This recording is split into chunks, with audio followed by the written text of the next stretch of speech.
All right, Baltimore City Council Ways and Means Committee, we're back for ordinance 24-0521, ordinance of estimates for the fiscal year ending June 30, 2025.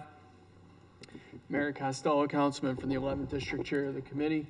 Starting on my far right, Council Vice President Sharon Green Middleton, 6th District member of the committee, Councilman Zeke Cohen, 1st District, Councilman Mark Conway, 4th District, Councilwoman Felicia Porter, 10th District, Councilwoman Odette Ramos, 14th District, Councilman Chris Burnett, 8th District, member of the committee. To my immediate right, Tony Leva, staff to the committee. We're also joined by representatives from the Mayor's Office and the Council President's Office. We're here this evening for the Mayor's Office of Neighborhood Safety Engagement, or MONSE.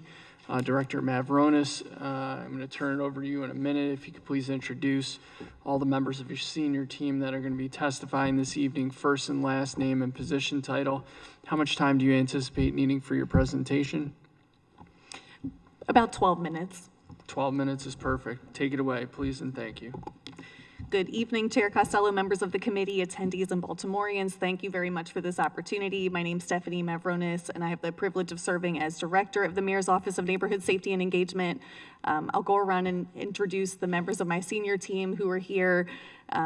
Chief of Staff Chanel White, Gun Violence Prevention Associate Director Crystal Miller, GVRS Deputy Director Terrence Nash, Victim Services Associate Director Mark Mason, Victim Services Deputy Director Tiara Morales, Visitation Center Program Director Sherelle Peterson, Community Engagement and Opportunity Associate Director Mylena Beach Johnson,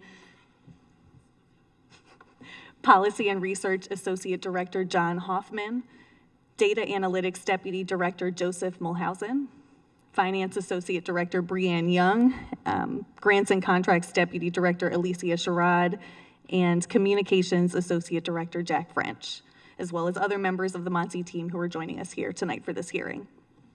I'd like to start by thanking the entire team at MONSE, our partners, and everyone in our great city who understands the importance of treating violence as the public health issue that it is, in ways that help us reduce violence in the short term while paving the way for additional opportunities to prevent and intervene in violence.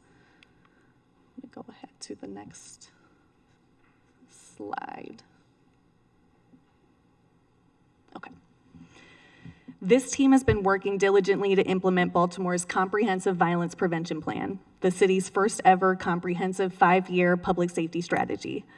We're rounding out year 3 of implementation of this plan, and to date have built the foundation and systems needed to deliver this comprehensive approach that goes beyond the role of policing and prosecution. When Mayor Scott created our agency at the start of the term, the majority of the work that we do did not exist. We had to build it from the ground up, and like any good plan, implementation of the Comprehensive Violence Prevention Plan has not been without challenge. But what matters is how we navigate these obstacles and stay on course, which is why we've continued to improve internal data collection procedures and build out additional performance metrics to make sure our work is having the impact that Baltimore wants to see and reflects the current status of these efforts. Our work is far from over, and yet we've seen the achievement of a 20% reduction in homicides last year, year over year, as fruit of our shared labor and collaboration since the start of the mayor's term. We continue to see these trends hold. As of this morning, the latest BPD data shows homicides down 37% and non-fatal shootings down 28% so far in 2024. But our work is not complete. We understand that we still have much to do. Despite our progress, Baltimoreans continue to be shot and killed across our city. In fact, we saw a number of incidents this past weekend, including a homicide and multiple shootings yesterday. We understand that as long as violence continues to plague our communities, our job will not be done. You have my commitment as the leader of this agency, that my team shows up each day strong in their commitment to build safer communities and close the gaps that exist. MONSE's budget contains 4 distinct services, and I'll walk through them here. Service 617, Criminal Justice Coordination, contains MONSE's efforts in victim services and policy and research. MONSE established its victim services lane back in 2022 with a goal of closing gaps for survivors of shootings and other forms of traumatization, in addition to meeting the needs of families and communities impacted. In 2023, MONSE began playing an expanded role in this place through offering in-house case management and referral services. One major accomplishment of the past year has been the activation of interagency victim services collaboration and case management protocol with our counterparts at BPD and the State's Attorney's Office. We're tracking the number of barriers removed and the number of victims served. At present, we're on track to exceed both targets set for fiscal year 24. Additionally, MONSE's data analytics team has published quarterly and annual Safe Streets reports, which can be found on our website. They're also the team that maintains the Public Safety Accountability Dashboard, allowing the public to visualize a range of public safety metrics and indicators by neighborhood and beyond. Service 618, Neighborhood Safety and Engagement, contains MONSE's gun violence prevention initiatives, including community violence intervention and the group violence reduction strategy. This fiscal year, MONSE has expanded GVRS to the Central and Eastern districts. We'll also soon begin the prep work associated with expansion to our next GVRS district, the Southern District, before the end of this calendar year.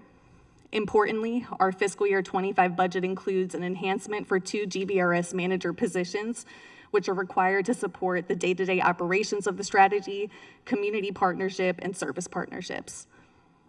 Earlier this calendar year, University of Pennsylvania's Crime and Justice Policy Lab released the external evaluation of the first 18 months of GVRS implementation in the Western District, and they found that GVRS was associated with a 25% reduction in homicides and non-fatal shootings and a 33% decrease in carjackings, with no commensurate increase in arrest or displacement of crime to other districts. We closely track data associated with the strategy, which directly informs our management. Since January 2022, we connected 164 individuals at the highest risk of being involved in violence with life-changing services through YAP and ROCA. Individuals are identified as participants because of what intelligence says about their likelihood of being involved in violence, either as a victim or perpetrator. The fact that 92% of GVRS participants have not recidivated and 94% of participants have not been re-victimized shows just how critically important the intensive life coaching component and offering of support services is in this strategy. We look forward to expanding these outcomes to more of the city. And you can see that from our fiscal year 23 actual for the percent of GVRS identified participants accepting services, that was 76%. We outpaced what that target was for fiscal year 22 as well, and we're looking forward to continuing to expand the strategy. Fiscal year 24 was a big year for community violence intervention as well. We launched the Urban Conflict Manager Certification Program with the University of Baltimore and graduated the first cohort of Safe Streets leaders. We celebrated 365 days plus of no homicides in the Safe Streets Penn North catchment zone in March. Fiscal year to date through the first, there have been 1,162 Safe Streets mediations. You'll see a target of 2,400 CVI mediations for fiscal year 24. We're on track to meet, if not exceed, this target for this fiscal year.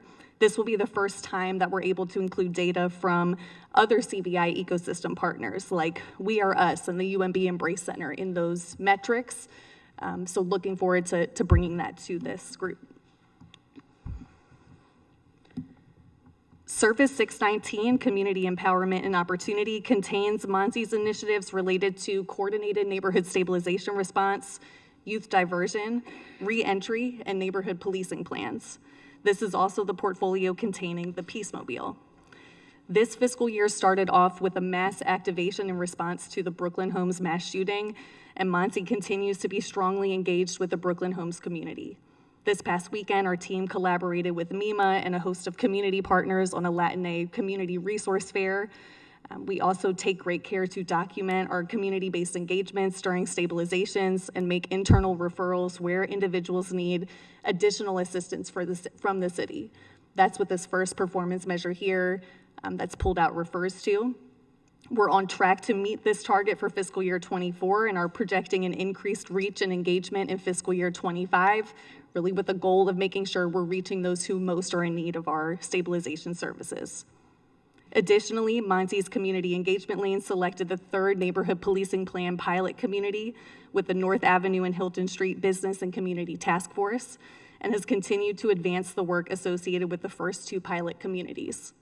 We've also activated the Reentry Action Council initiated monthly behind-the-wall visits and case management for returning citizens at the Baltimore City Correctional Center in partnership with MOED, and began the work of safe return planning for participants of returning citizens behind the wall. Our metric here, number of participants enrolled in returning citizens behind the wall, is a point-in-time count of individuals active on the roster. I did want to point out that since launching the initiative in April 2022 with DPSCS, we have had a total of 129 participants benefit from the initiative and are continuing to drive recruitment behind the wall. Finally, MONSE's administrative service is housed in Service 758. As we enter into year 4 of the Comprehensive Violence Prevention Plan, which we call our finishing year, we'll be focused on fully standing up and fine-tuning our work across the administration's public safety priorities. Our goal is to make sure our work and the progress we're seeing can be sustained, make sure the trends we're seeing now continue in the right direction over time.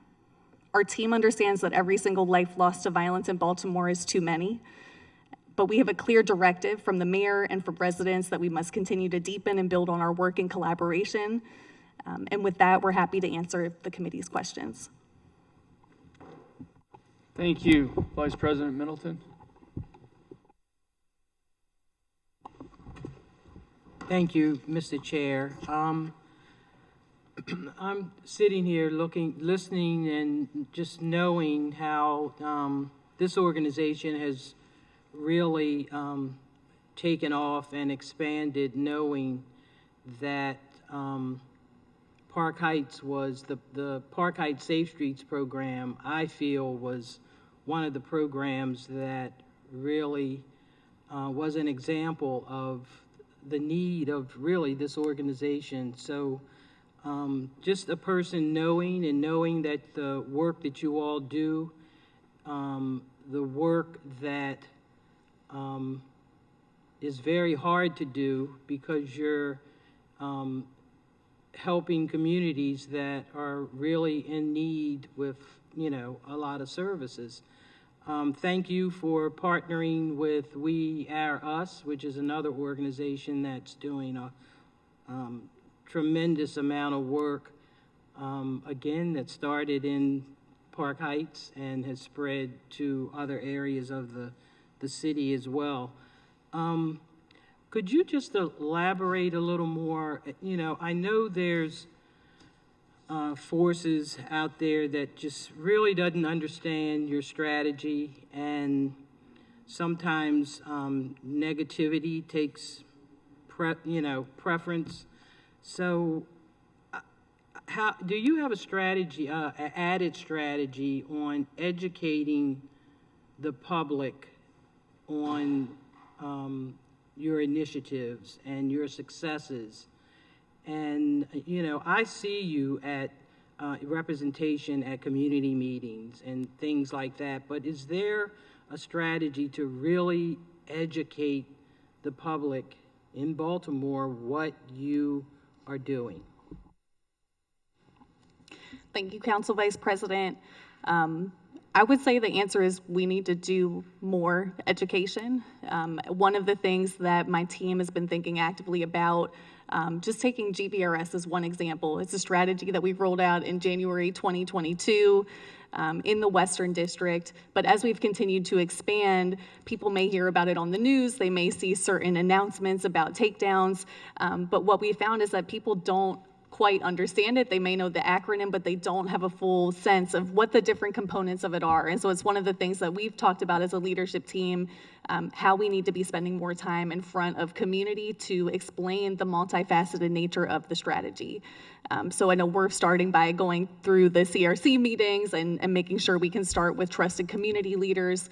But I would say my team is really interested in getting in front of the community and being able to share more in what the full strategy is. We did recently release the biennial update of the Comprehensive Violence Prevention Plan.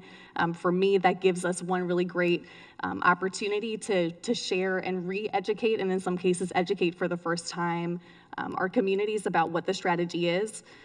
But just want to say I hear you, and this is something that I'll be focused on as we enter fiscal year 25, and particularly this summer. What are those opportunities that we can have to better educate about the overall picture of the strategy, and then where our communities fit in as a part of that? Thank you. Thank you, Mr. Chair. Thank you, Mr. Chair.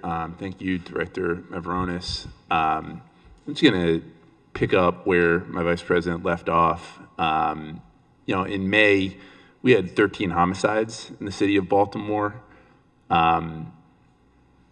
Every single life lost is tragic, and yet that is the lowest homicide number we've had for the month of May since, I believe, 1970.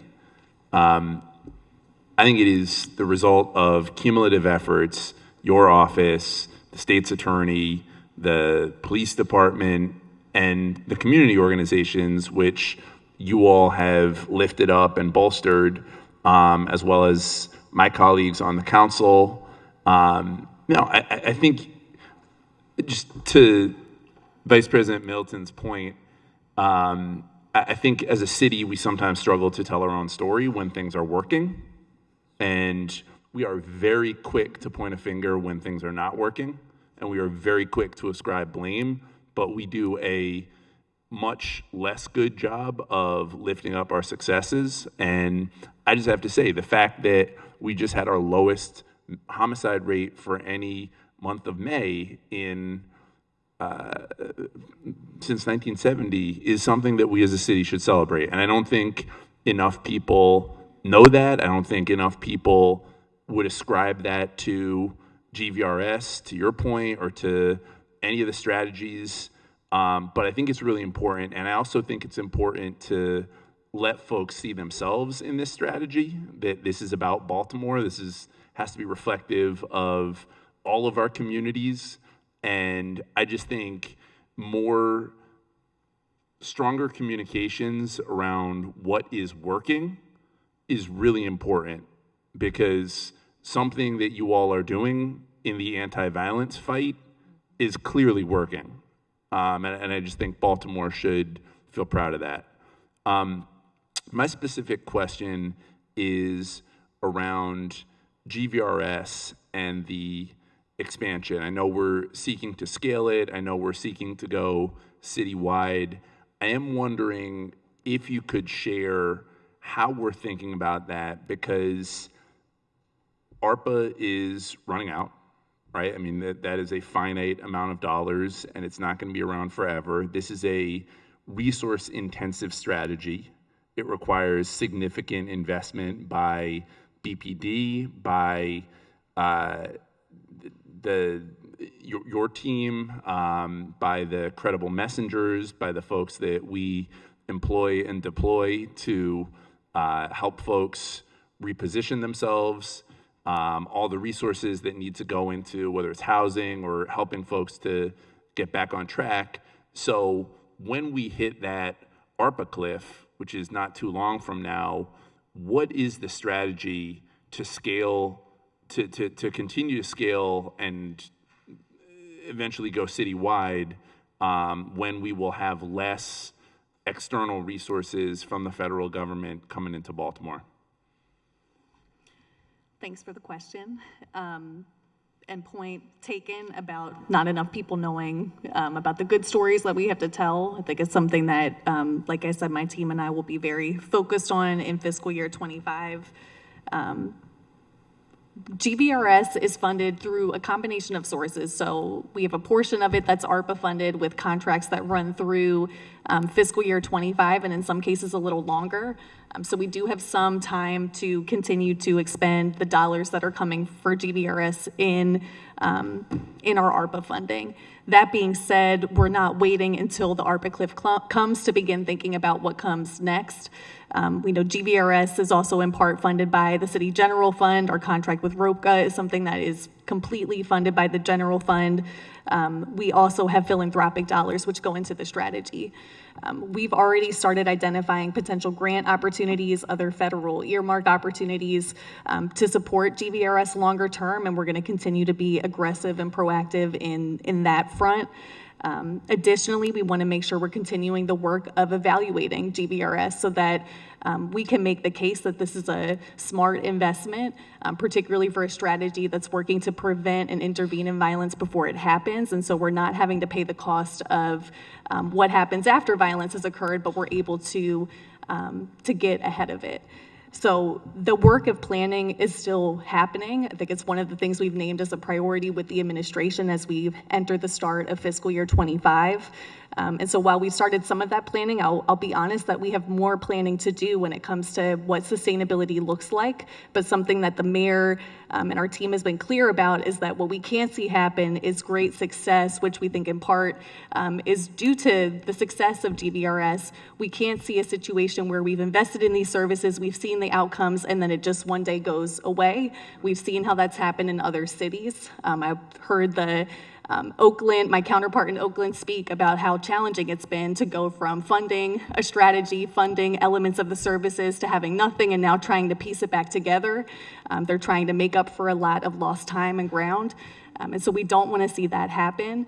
But we're going to continue to engage with our philanthropic partners, with our elected partners at the state and federal level, and ensure that we have a sustainability plan as we move forward, in addition to planning with the administration.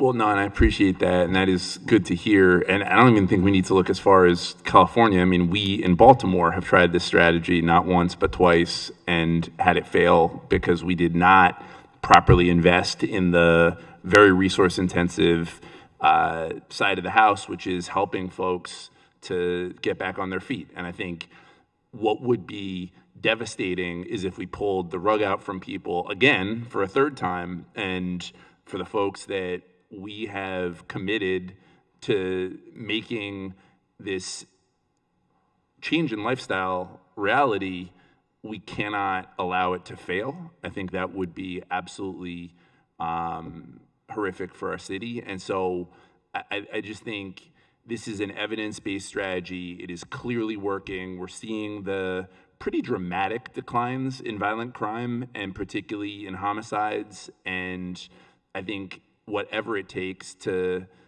make sure that we do not fall off that ARPA cliff, that we are, whether it's through federal support, and I know the Biden administration is pretty serious about this strategy. Wherever we need to find the money, we need to find the money, because this is working, and it would not be, it would just be deeply undermining to the work for us to once again not be able to continue to sustain the commitment that we're making across the city to folks who are, you know, in dire need. So thank you, Mr. Chair, and thank you, Director Mavronis.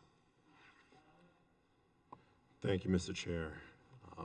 Good to see you, Director. Always a pleasure to have you. You and I, we talk a lot, and I first want to commend you and your team. You have a phenomenal team. You've been doing a phenomenal job leading your team. It's really, really good to be where we are on violence across the city, and I think the work that you guys do day in, day out is incredibly important toward that endeavor, and I think has made a big difference.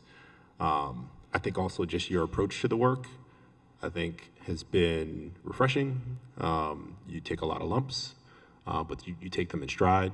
You don't let them trip you up. And I think that's really, really, really important in this work, because you're not always going to get it right, and you're not always going to be perfect, but keeping your head up while you do it is really important. I appreciate you for that. The question I have for you is something we've talked about a number of times. We across the city still struggle with drug corners. And we talked a number of times about taking some of the lessons that we've learned from GVRS and applying that to our drug corner issues across the city. I'm curious where we are with that effort, if we've explored any pilots or otherwise in this budget, and if that's something that we're thinking about implementing. Thank you for that, Councilman.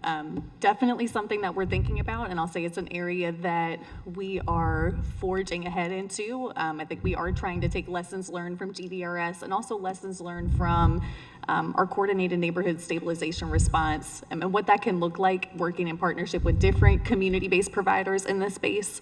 I'll definitely invite a few of my colleagues to speak to this one too. If, Deputy Director Nash, if you want to share on this, and I think also our CNSR manager, Rick, has been involved in a few efforts, actually in District 14, that relate to a very similar issue.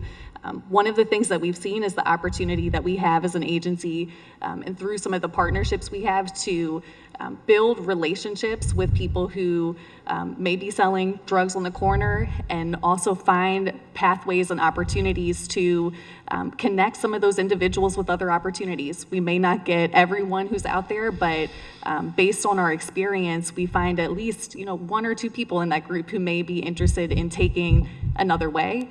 And when we're able to have those successes and build on them, it helps create momentum that allows other people to say, okay, this is actually a viable pathway, and this person from the city actually is showing up for us and providing something for us that can help us go a different way. So I'll say it's something that we've started to do. I think there's a lot more work to be done in this area, but would invite, I don't know, Terrence, if you wanted to add anything, or Rick, if you wanted to add anything about some of our experiences here. So I know that Microphone. it's very important that GVRS is separated from the other work, because Yes. you can't evaluate it, you can't, can I take one? Oh, good. Yeah, you can't evaluate it, you can't know that it's the work that you're doing, but also your resources can bleed out, right? So if we have the police department, we have the group violence unit, for example, amongst a lot of resources, it's a realignment of resources towards homicides and non-fatal shootings. We have seen historically that when something's working really well, people want to take those things that are working and use them for other things, right? So for example, I know previously there was an opioid response team that was put together at the homicide unit through the DEA when I was at the state's attorney's office. We were appointing people for that. And then it was proven to be very successful, so they quickly moved it to do something else. It became Strike Force 3. That being said, we are looking at the fentanyl. Okay. Separate from GVRS, as everybody knows here, we have an overdose problem. We have a lot of fatal overdoses.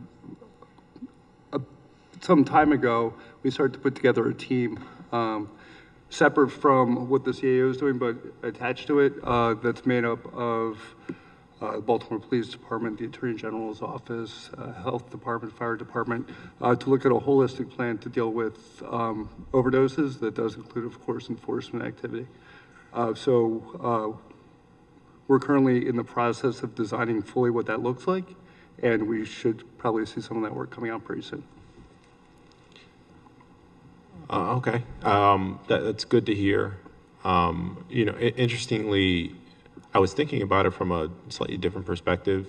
Of course, I think the overdose component is very, very, very, very important, and I think we'll begin into that later on in the week and jumping into that. I think really what I'm noticing and concerned about is like how we deal with drug dealing in the city without mass incarceration again. And I think that's it's something that needs to be addressed. And I think we're struggling with it a little bit. And I think some of the lessons that we've learned from GVRS regarding the carrot and the stick, offering services and opportunities and jobs and training and support for family or otherwise, alongside the stick, where appropriate, is an incentive that people listen to. And I think that's what we've learned with GVRS. When you come with both, you're more likely to see the change. So I would love to at the very least see a pilot. And I don't know, Madam CEO, given tight budgets and time, what that might look like. But I do think there's something that we can do here at the citywide level that could be pretty innovative if we start to test out some of those lessons learned from GVRS. Yep. Thank you for that, council member. So I think you are spot on in wanting us to kind of explore different methods and strategies to tackle open air drug markets. We've been having that ongoing conversation, especially with BPD, as a part of the work that we're doing with police stat, but I do think that there is an opportunity for us to deepen the partnership with MONSE and other agency partners. I do want to double down on Director Nash's comments, though, about GVRS and us being very careful about not having that become the one-size-fits-all, because GVRS worked in the Western and it's moving to the Central, that we should GVRS everything, right?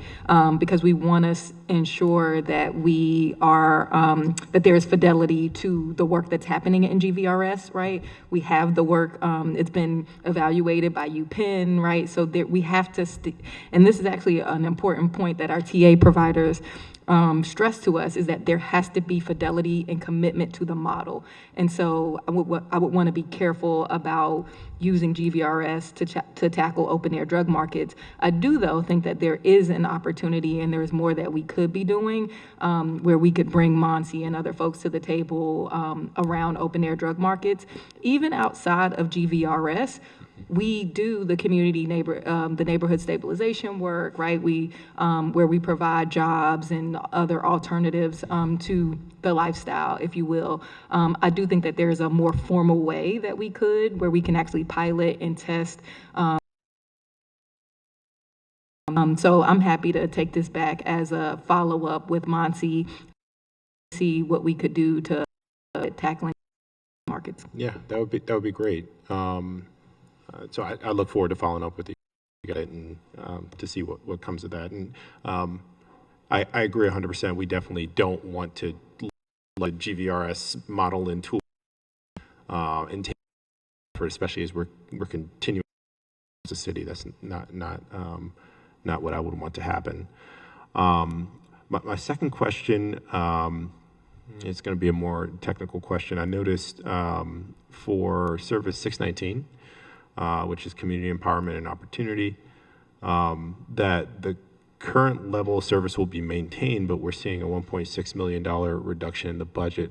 I was curious why that is and how we expect to maintain the current level of service, $1.6 million reduction.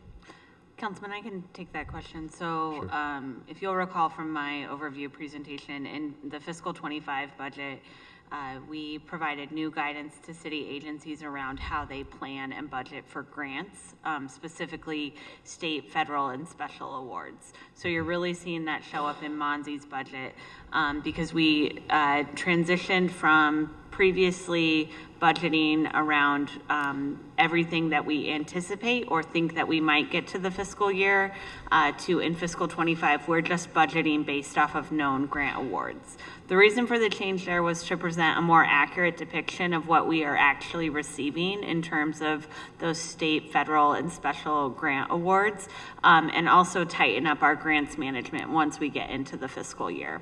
So in the case of Service 619, there was a previous federal fund of appropriation of $1 million. That there is no grant that is anticipated, no federal grant that's anticipated for that source in fiscal 25, and the state appropriation is going down from $700,000 to $71,000. Again, that's just removing those sort of anticipated or projected grant awards. Want to be really clear, MONSE is not losing any of their recurring grant funding in fiscal 20. This is just removing those anticipated awards. If you look at the general fund budget for this service, you can see that it's actually going up from just over $1 million to $1.1 million. I see. So, in comparing to last year's budget, this was anticipated money that we did not receive, is what you're saying? Yeah, and what we would do is sometimes agencies would include what we called an unallocated appropriation. And what that would mean is if they got if they ended up getting a federal grant after the budget gets adopted, what that means is that they could follow an administrative action to go to the Board of Estimates, accept the grant, and then we could transfer from that unallocated appropriation to the grant award. What will happen in fiscal 25 if an agency receives a grant after adoption of the budget is we will do a supplemental that will end up going through Board of Estimates and City Council in order to get put in place. Awesome. Thank you for explaining. Thank you, Mr. Chair. Director, had a series of hearings in the Education, Youth, and Workforce Committee under Chair Robert Stokes about violence in schools. And one of the main connections that we're noticing is that it often stems in the community and it's being brought into the schools. Can you speak to the strategy or the collaboration with Baltimore City Public Schools and or school police to kind of document some of those known occurrences that are happening in the community that often will go into our classrooms? Sure, thank you for that, Councilwoman. And this is a dynamic that we talk about a lot with city schools. We're in the process of formalizing and signing an MOU with city schools around the school-based violence intervention pilot program, really to make sure that it's something that we can spell out. We know that conflicts from within the school can easily go into the community and vice versa, and so we have to be mindful there. I know this is an area that we work on with Dr. Brooks from Mayor's Office of Children and Family Success as she thinks about safe passage and making sure our young people can travel to and from school, because we have young people coming from all over the city to our variety of schools. With that being said, I would say one area where we already are doing this with city schools, school police, DJS is in youth violence stat, and that's something that our prior deputy mayor, Dr. DeRaza, had initiated that we're continuing. That's been a really important space for us to think about what those trends are and identifying not only incidents that happen close to schools, but for us as agency partners to be able to share what we know about different cases and where there may be a young person who's at risk of retaliation, potential victimization connected to another incident. And so I'll say that that's work that we're starting to do, but certainly additional coordination that can make that even more effective. We're looking forward to being a party in the intensive case management work with city schools to make sure from a youth and family perspective we're able to meet the need. And I think this is one of the prime reasons why we saw schools as being critically important as a site for community violence intervention work. It's school-based violence intervention, but given on social media and given conflicts that we entering into schools, it's something that we need to think about with shared dynamics. And so what I'll say is that these are conversations that are ongoing. Both city schools and school police are a part of the work we're doing this summer around summer youth engagement. And so there is an existing partnership there. But I would say when it comes to that work of the specific incidents that may be driving in schools, there's still communication and coordination that we need to put in place to make sure we can effectively and in real time address conflicts where they happen. I would love, and I don't know, Mark, I don't put if there's anything that you want to share just about what that work has already looked like when it comes to conflicts that may be happening in the community that go into schools. Because we have done some co-response already but with city schools. Yes, working collaboratively with DJS, there are a number of different situations that we get referrals for where young people have had conflicts in the community, and sometimes we've had to step in and relocate them based on some of those incidents, but it actually helps to, I guess, safe and de-escalate some of those things and make sure that those individuals are safe. And just a response overall to any victim requests from a family member. Not waiting for things to escalate. When we immediately get a referral from a principal or Dr. Brooks actually may get a phone call, we step in and actually try to intervene immediately so there doesn't have to be an episode of retaliation or something of that nature. Mr. Chair, may I ask a follow-up question? So last year, we had talked about a dashboard that kind of had all that information from Baltimore City Public Schools, MONSE, and other public safety agencies that kind of documented where some of these trends are, particularly where the individuals are, the neighborhoods, and even the ACEs scores, I believe, were talked about. Has that dashboard been developed, or can we have an update on that dashboard? So I'm not familiar with the dashboard, but I'm happy to talk offline about it. What we can share with you is some of the data that we review through Youth Violence Stat. So we do Youth Violence Stat, I think, monthly. And in that stat is school police, transit police, the school system, BPD, MONSE, all of the partners are at the table during that stat meeting. What we look at are shootings and homicides that may have happened near a school. We look at robberies that are happening near schools and or rec centers. We look at trend data specifically, especially recently we were looking at robbery data around young people and where it's happening. So through Youth Violence Stat, we look at that data every single month. We don't necessarily have a dashboard per se. We could turn it into a dashboard. Now, there are a couple of data sharing components that you may be referring to. So there is the system. So we partnered with Baltimore's Promise, MOCFS, about maybe 2 years ago, where we were looking to share data between the school system. Yes. Now, some of the challenges with the data that we were able to share through that system is that it's anonymized. And so if it's anonymized data, we're not able to get to the more detailed information about, some of the victims and or perpetrators. So we want to look at, of course, do they have siblings in the school system, or, looking at connectivity to their parents and what services. If it's anonymized, we can't tell any of that information. The anonymized data will only give us information about groups of young people so that we can kind of detect trends. So this last year, we went back to the General Assembly to allow more data sharing directly between the school system and the city. And is Nina here? Nina, that bill did not pass, right? If I'm not mistaken. The data sharing bill, the youth data hub is what you're talking about. That the data sharing bill didn't pass, right? Yeah. So it did not pass, but working on an MOU with the school system that would allow better data sharing between the school system. The other piece of DJS data. So DJS does not share their data with us, but we can share information with DJS, right? And so DJS has recently, I think they've joined the last 2 or 3 youth stats. And so we're having early and ongoing conversations about how we can shift the data sharing so that they're also sharing that information and that data with us. So there's a lot of stuff that's happening in the data sharing world so that we can better intervene.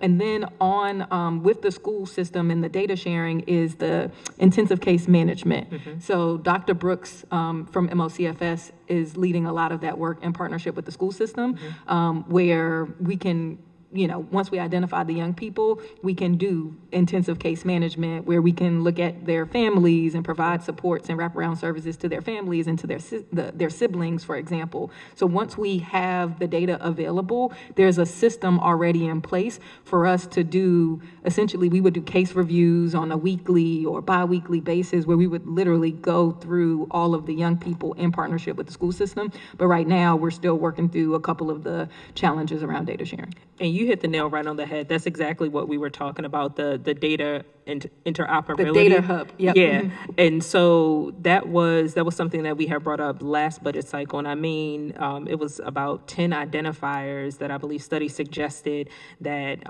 identifies youth and young adults, whether it be they are getting in trouble in school, they're getting in trouble in the community, and it essentially provides preventative services. One of the things that I want to challenge you all is to really work on the preventative side, the more preventative side. Oftentimes, stabilization plans come after the fact.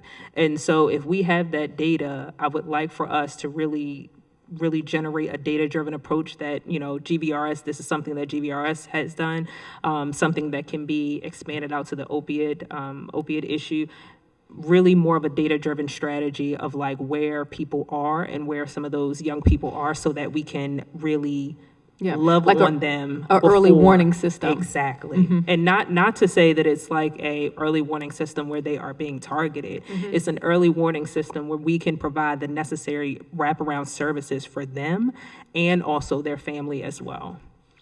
So I would just add you all to that. Secondarily, I want to go back to the addiction and substance abuse recovery plan that you all have in partnership. I believe, Director, you had mentioned a work group that you all have as far as developing out this plan. Is that correct? That is correct. And I know that the Madam CEO has a separate meeting that she has quarterly with individuals. So I didn't know if you wanted to talk about that first. I can talk about And you don't have to go into it now. I did have one quick follow-up question for that before you get into your explanation. When you look at that framework or that strategy, are you not only considering the person as an addict and also the drug dealer, or are you looking at the two in tandem, like mutually exclusive from each other? So we look at everything as a whole. It's a holistic approach. When we're looking at the person suffering from addiction, who's the data shows, especially with fentanyl, the likelihood of you overdosing, then fatally overdosing, is pretty high. Looking at that individual as a victim and how do we provide, given hotspots of like spikes of overdoses, how do we go to those areas, make sure that there is notification to people, that we highlight the suffering that people are going through by suffering from addiction, signage and outreach and whatnot. Making sure that we have the tools to help people. Once again, this is finely tuned for overdoses and fatal overdoses. Have the tools to prevent overdoses, to identify if the drugs they have fentanyl in them. Also on the law enforcement lens, letting people know that it is unacceptable. Like the days are over where killing people by selling them poison is over, and holding them accountable. And letting people know that we will be holding you accountable if you continue to sell drugs that are killing people. So one of the programs that I really want, particularly for that, this is a indirect identifier, is the shared syringe program from the health department. That's an opportunity for you all to kind of see where those used syringes are and then be able to backtrack to figure out kind of where those drug corners are, where the people are, so that you're tracking back to not only the dealer, but also the individual person as well. So as you all kind of develop out that strategy, I would hope that you would use state level identifiers, you would use programs that are happening in the city, and also the affiliates. So like Johns Hopkins does one, University of Maryland does a shared syringe program to kind of see where these pockets are, because as you mentioned before, the strategy of GVRS is tailored to each district.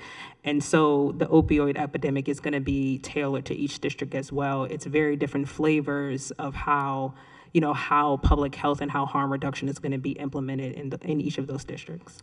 Absolutely. And one of the our most powerful partners, of course, is HIDA, which does much more than law enforcement, but collecting information, providing resources.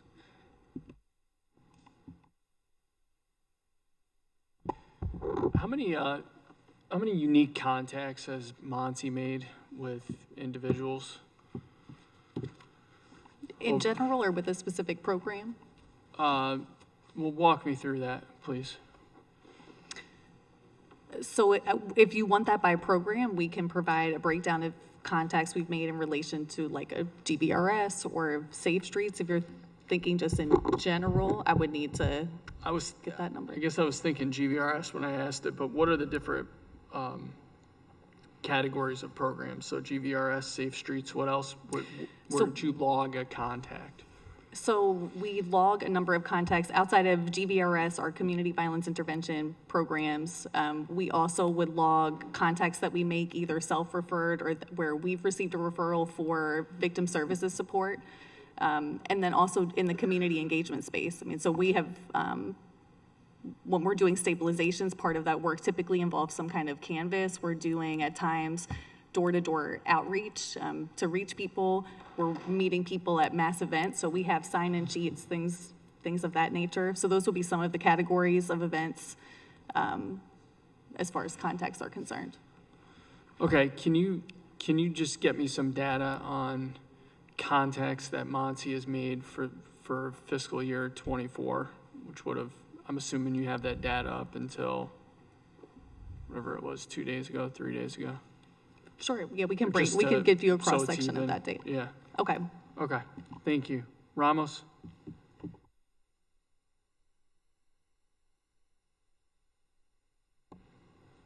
Thank you, Mr. Chair.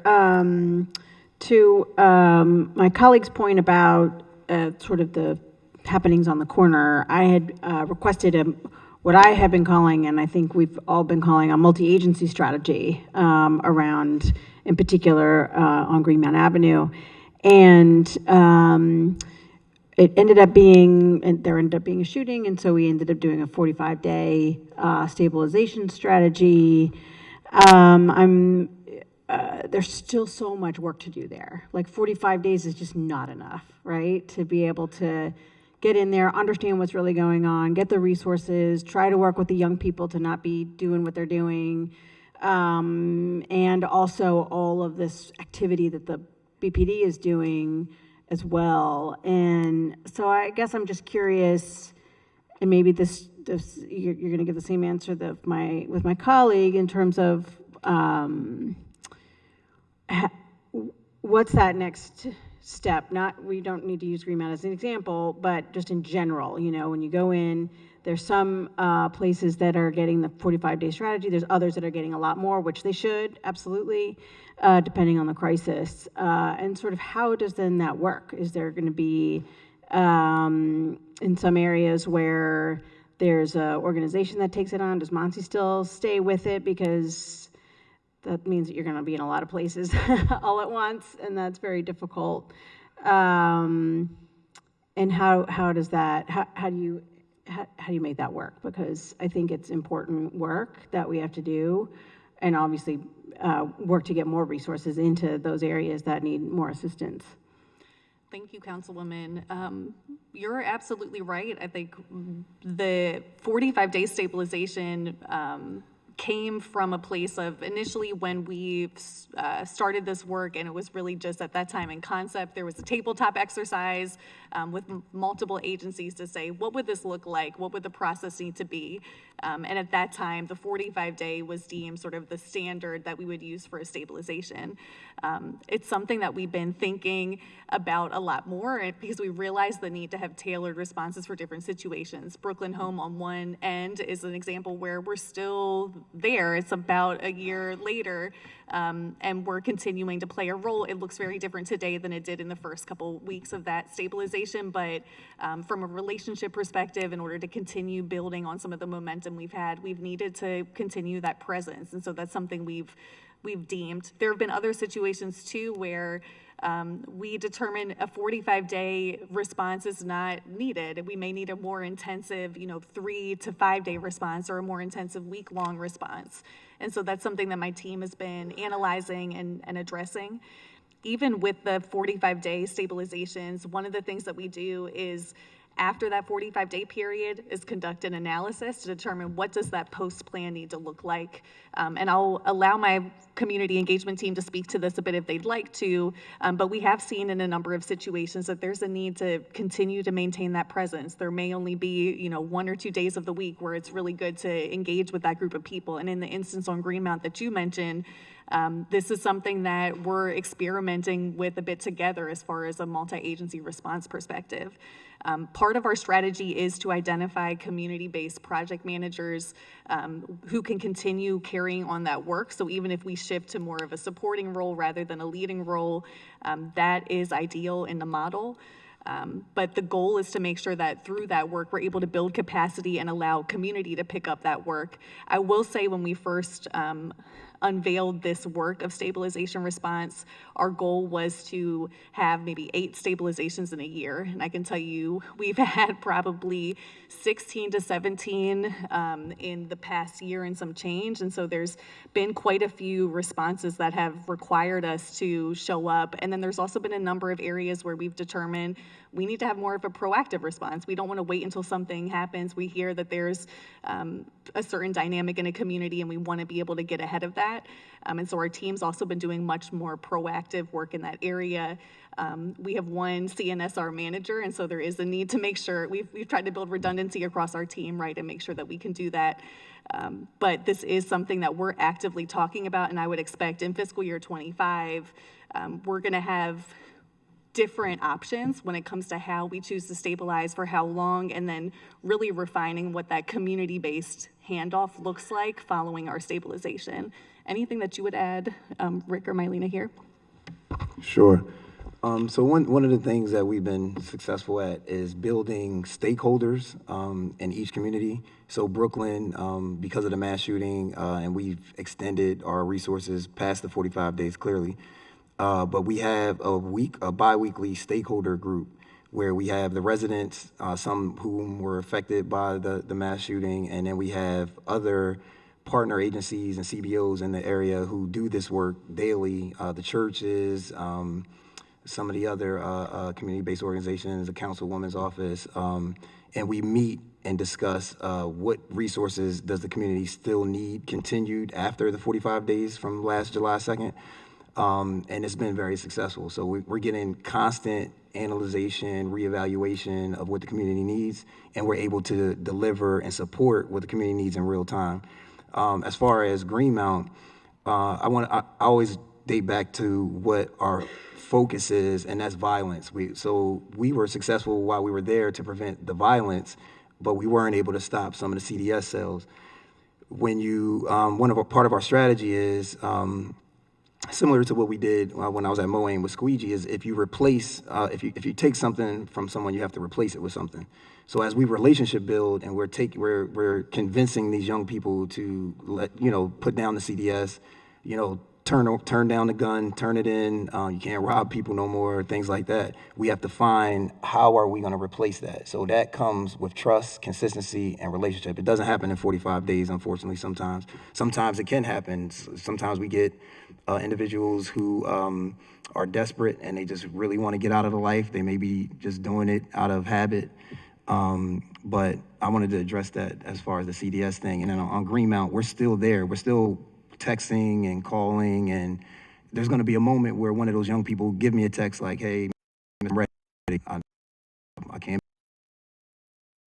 It's kind of the strategy, but the visibility of it may be only 45 days, but it's ongoing, and it's very visible when we build the stakeholder and we identify a project manager where we stay in contact weekly and bi-weekly so that our presence is still felt.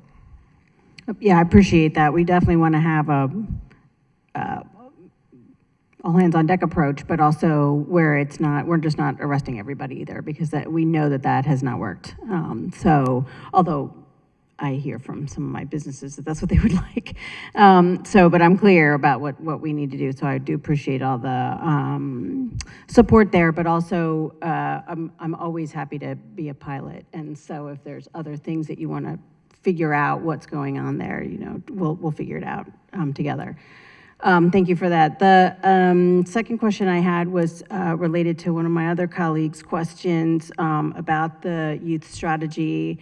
I'm hoping we're on board for Mervo for the youth strategy that was promised to us about a year ago, relative to, as was said earlier, sometimes the stuff happening in the neighborhood comes into the school, but also just a lot of working on the school climate is also part of that. So I'm hoping that we're all set for the fall, I hope. Yes.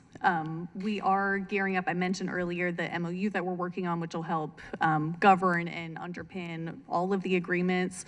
I know also this past school year, just in the past few months, the Peace Team, which is one of the work with community violence intervention space, doing some work, I think largely outside of Mervo, but has already started building some relationships there. So we're actively talking to cities about how can we make really good use of this summer to ensure that we've done the planning, we've done the hiring, and we've done what we needed to do to ensure this program launches at the start of the school year. But looking forward to working with some of the community-based providers like Peace Team, like the Movement Team, like Yala, that are already working and on the ground in some of our schools, so that we can really build off of those relationships and strength and ensure that this is implemented appropriately. So we are still on track, and we've been working very closely with city schools to make sure that we have meetings on site with the variety of leaders that we need to engage with in order to make sure that this happens.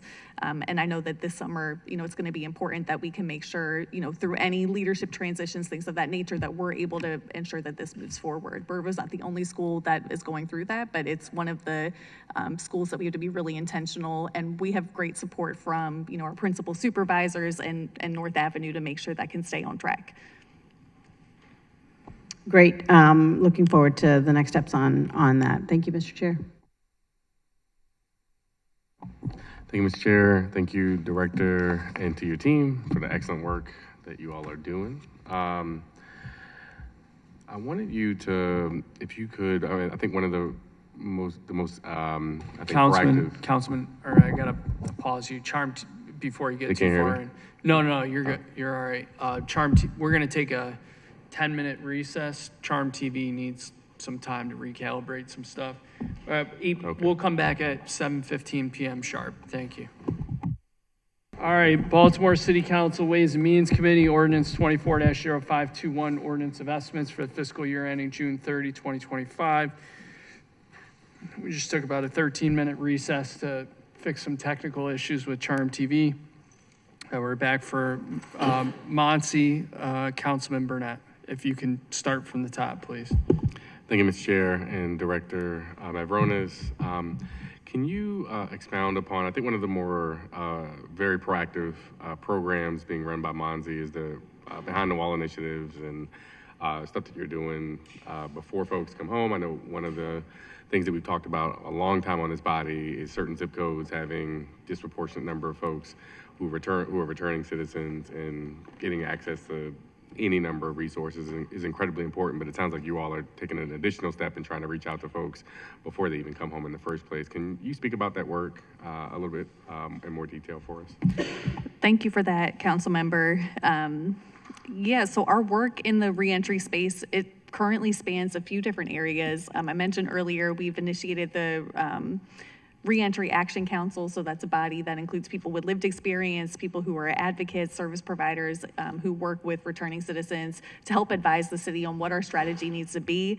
That's a group that we've been convening on a monthly basis since the start of this year, and it's a very engaged group. And there's lots of people who do work in this space. Our business community, we have a lot of leaders in this realm. But our Returning Citizens Behind the Wall initiative is something that we've made possible through American Rescue Plan Act funding. We're providing people prior to their release up to 18 months pre-release with $15 an hour employment right now with Baltimore City Rec and Parks. We're also looking forward this calendar year to adding in additional agency partners. DPW is another agency that wants to be a part of that work and has a range of jobs that we can pull in.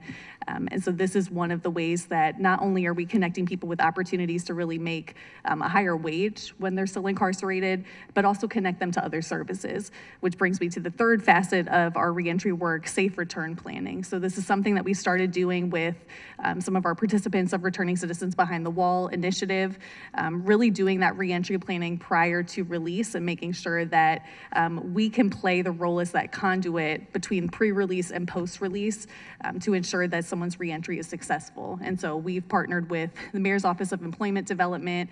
We're working closely with our partners at DPSES to make sure that as we're doing case management prior prior to release and also after, that we're all talking to each other and we're working together on a unified plan. I'd love to turn it over to Associate Director Beach Johnson to talk a little bit more about that work. I know she's been faithfully going behind the wall. I know we had Councilman Torrance join us, I think just last month or 2 months ago, to do that. But it's really important to the mayor that we find ways to do reentry planning prior to release, because if we waited until someone comes home, it's so much harder to make sure we can build that relationship and also engage with their family and community. But Mylena, would you like to jump in? Sure. Thank you, Director Morones. Yes, so the Returning Citizen Behind the Wall initiative, one that Stephanie just explained, there's also the Safe Return Plan, and then there is the Reentry Action Council. As she mentioned, we're currently going behind the wall, meeting with the returned citizens, and to create more buy-in, bringing other agencies to be involved in the process as well. We're also looking to scale into other facilities such as Dorsey Run Correctional in Jessup, Maryland, and then also Maryland and Central Facility in Sykesville. Just to name those two, because they're all under the guidance of Warden Green, who's want to scale as well. So that's all I had. Thank you. My second question, one of the things I've talked to a lot of community-based service providers who've lauded sort of like the growing ecosystem and support from the city. Can you speak to how the agency is really trying to, be the sort of wind behind the wings for a lot of folks who are on the ground doing the work, whether those are in schools or in community, and providing that not only financial support, but any other sort of capacity building that the agency's doing to really build that out? I'm asking that because I think, there's always a lot of questions about the sustainability of programs funded by ARPA, and I believe a huge part of that puzzle is capacity for the organizations that are already doing the work and their ability. You build their capacity now, they can apply for other resources later once they've shown they can do that. Can you, I guess, without me sort of answering the question for you, speak to that a little bit, because I think it's something that we should really be lifting up in this work. Totally agree. It's one of the reasons why when we talk about the co-production of public safety, we're thinking specifically about those community-based and grassroots organizations that have to be a part of the solution and work. While government has a role to play, if all of our strategies are based in government and we don't have strong community collaborators, we can't expect those initiatives to sustain long-term. And so I think we see that as a very important part of our theory of change. With ARPA funding and even with funding from the general fund, we have an anti-human trafficking grant program which supports many different service providers on the ground doing that work. Youth serving providers with our Sidestep grant initiative as well. We believe in putting funds to our community-based providers. And I appreciate you mentioning it's not just about the funding. I think one of the things that we're taking really seriously and working to activate right now is how, now that we've had some of those administrative relationships established, we have certain funding relationships established, and even where we don't, where can we be coordinating and strategizing on a higher level together? Because we know collectively we can cover most, if not all, of the city. And there's a number of grassroots organizations that we funded who received city funding for the very first time via funding from MONSE. And so now by providing their performance reports, through meeting with our team, through getting more ingrained in our strategies, they're able to be even better positioned to seek other grants. We write letters of support frequently for other organizations seeking grant funding. And one of the other things we're doing as we think about funding post-ARPA is considering where there are opportunities in grant solicitation, state, federal, or otherwise, to team up with some of our community-based providers in solicitations. I know we've done this a few times recently in the intimate partner violence prevention space, thinking about where we can lend a role that our agency can play in tandem with something that a community-based provider is doing. For me personally, that's where I see sustainability in the work. And so that's something we're going to continue to be focused on, but really the activation of that strategy and coordination piece with our community-based providers is what I see as a big portion of our work as we head into this calendar year.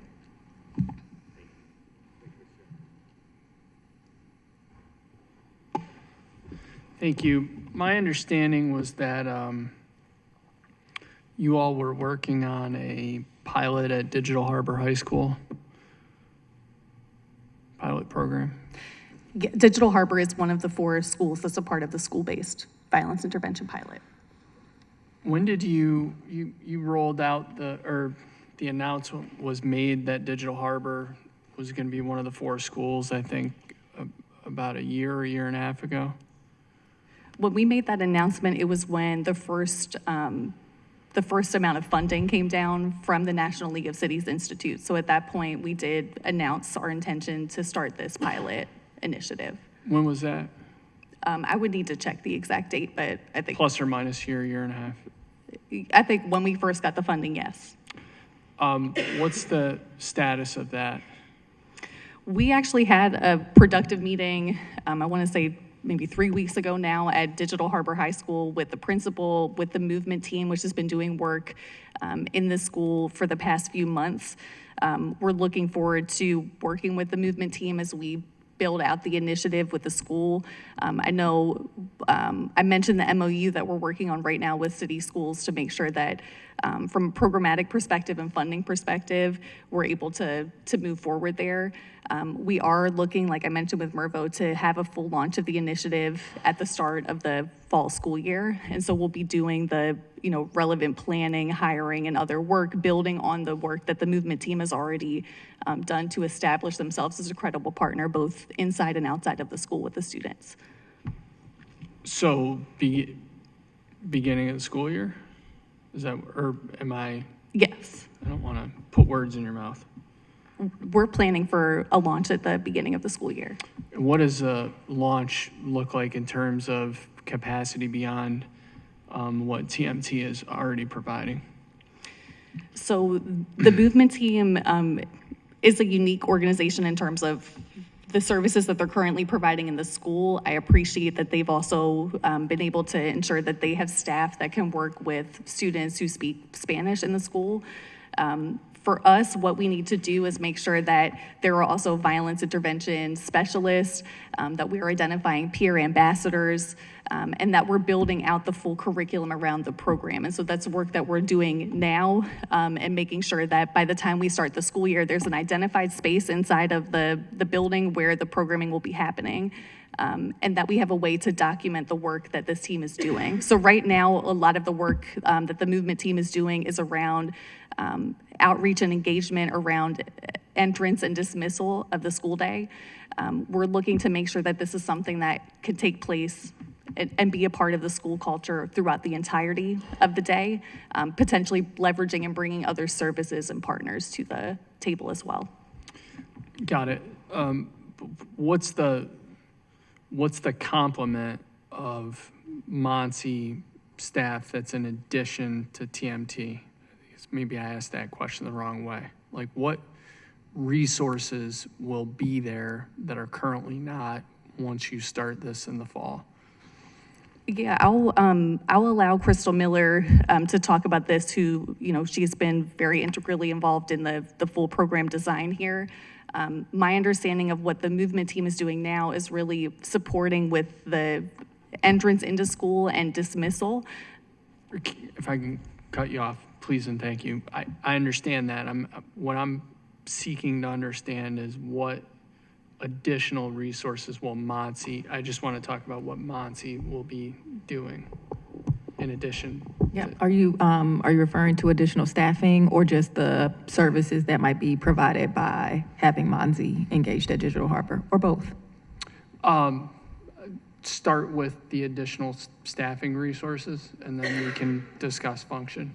Yeah, sounds good. Crystal? Good evening. Good evening. So as far as additional staffing, the staffing will not be MONSE employees.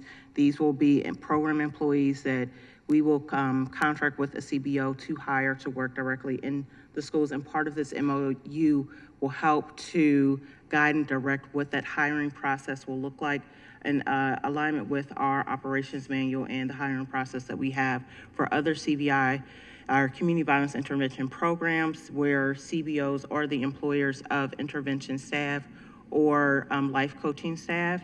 And so while the movement team is an existing partner at Digital Harbor, and we are looking at the work that they're doing there through Safe Passage, at the start of the school day and at the end of the school day, identifying what resources are existing within Digital Harbor and the other 3 schools that are part of that pilot program, so we can identify what resources we're able to work with that already exist in the schools that have relationships with the students and with the teachers and administrators within the schools, but also identifying what resources are needed so we can identify those community-based organizations that we may need to partner with to provide those resources that are part of the program design, but also we have an entire community violence intervention ecosystem where each program or partner that's part of that CVI ecosystem has the opportunity to work together and make referrals to each program where additional services may be needed for those participants.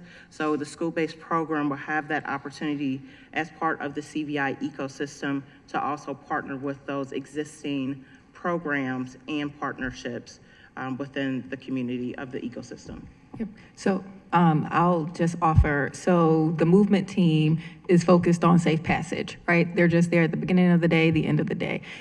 With the school-based violence intervention program and the additional support from MONSE, you're actually gonna have staff that are gonna be embedded in Digital Harbor in the 4 other schools. That community-based partner could be the movement team, right? So we could be adding additional capacity to the movement team, or it could be another CBO partner that's there engaged throughout the day. That means it's not just in the mornings and the afternoons. They're there interrupting violence that might occur throughout the school day. They're a part of the culture building in the school system. And currently, that is not what's happening in the school system. It's just beginning and end of the day.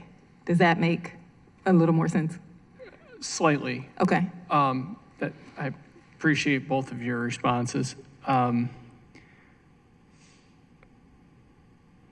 me try and frame the question a different way. Mm-hmm.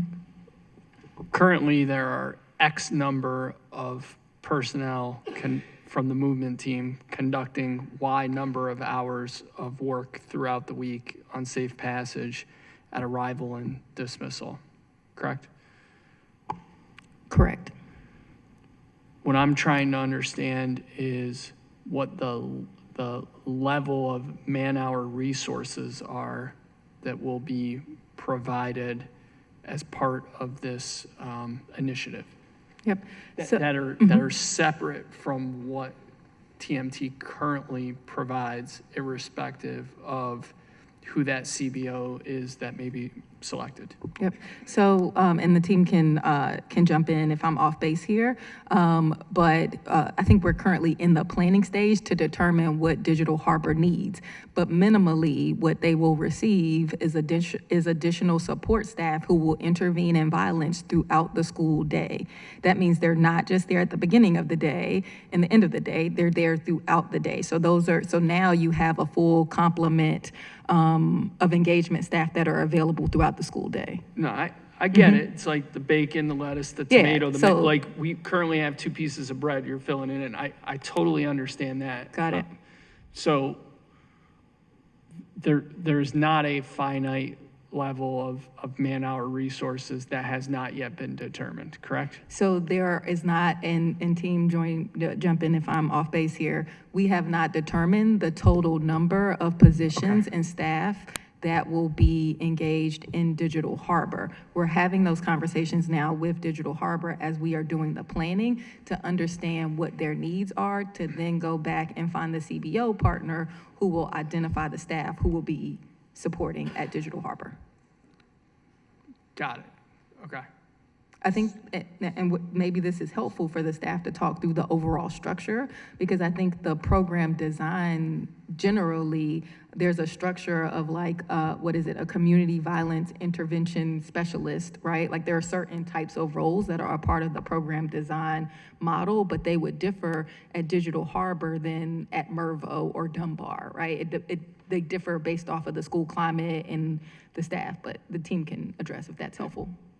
Before we go to that, at jeopardy of me getting more confused so that I understand this, and the other high schools are Dunbar, Mervo, and what's the fourth? Mervo, Carver, Edmondson, and Digital Harbor. Oh, it's not Dunbar. not Dunbar. Okay. Carver, Edmondson, Mervo and Digital Mervo, Harbor. and Digital. Okay. So MONSE is currently working with administration at Digital Harbor, while on a separate track, you're working on an MOU with city schools to determine the specific needs for Digital Harbor during the daytime, correct? Yes, but I will say that you mentioned kind of what's happening in this program outside of what the movement team is currently doing. So I think a few of the other components of the overall program strategy, we have the identification of youth ambassadors who will play a really important part of the culture inside the school. That's one part of the program design.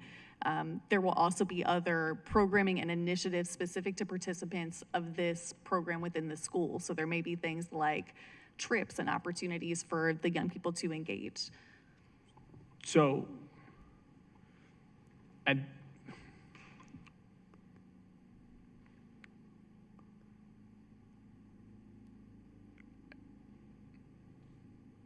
don't want this comment to be perceived as critical, but at this juncture, this is conceptual in that you are working on, conceptual is the wrong word. You are currently working on the design of a initiative at Digital Harbor. End statement, right? You are working on the program is not currently operating at Digital Harbor. You are working on a design of it, correct? That's not a bad thing. I'm looking for a straight answer. Yeah. I think I understand what you're saying. I would say we have a design for the program, but each of the 4 schools is going to require something a little different in the way we implement it. So we do have the general program design for school-based violence intervention pilot. Now we're figuring out what are those specific components that are tailored to the physical building of Digital Harbor, as well as what the school community needs. Okay. And what's the total amount of the grant that's going to be allocated to digital? There's more than one grant funding source here. Total number of dollars, just one number. It's about $1.5 million in total over various expiration dates. Just for Digital Harbor? No, not just for Digital Harbor. That's for the entirety of the program for digital. There's a grant specifically for digital that's about $225,000 with a 2-year term, and then the remainder of the funds will be divided equally amongst all of the remaining schools. So $225K. That's sorry. So $112,500 a year on average, or $225K per year? $125 per year. 125, so 250. Yeah. Okay. And that's specifically for Digital Harbor, and then there's additional funds that will be divided equally amongst all 4 schools. Got it. How big is the pot that's going to be divided amongst all 4 schools? That is minus the $250K, the less of the $1.5 million. It's less than $1,531,400 is the total of all funding sources. We have specific funding, like Crystal said, for Digital Harbor that comes specifically from CLIP funds. So this is. Okay, so there's 1.5 million in the overall pot. Yes. And then there's 250K for digital. I'm assuming there's 250K set aside for the other 3 schools? No, that will be everything will be divided equally amongst the schools. Based off of what's been budgeted. So digital's the only school that has a specific earmark? Yes. Okay. So there's 250K set aside for digital, and then there's the balance of 1.5, which would be 1.25 set aside for the 4 schools. I would say it would be set aside for all 4 schools.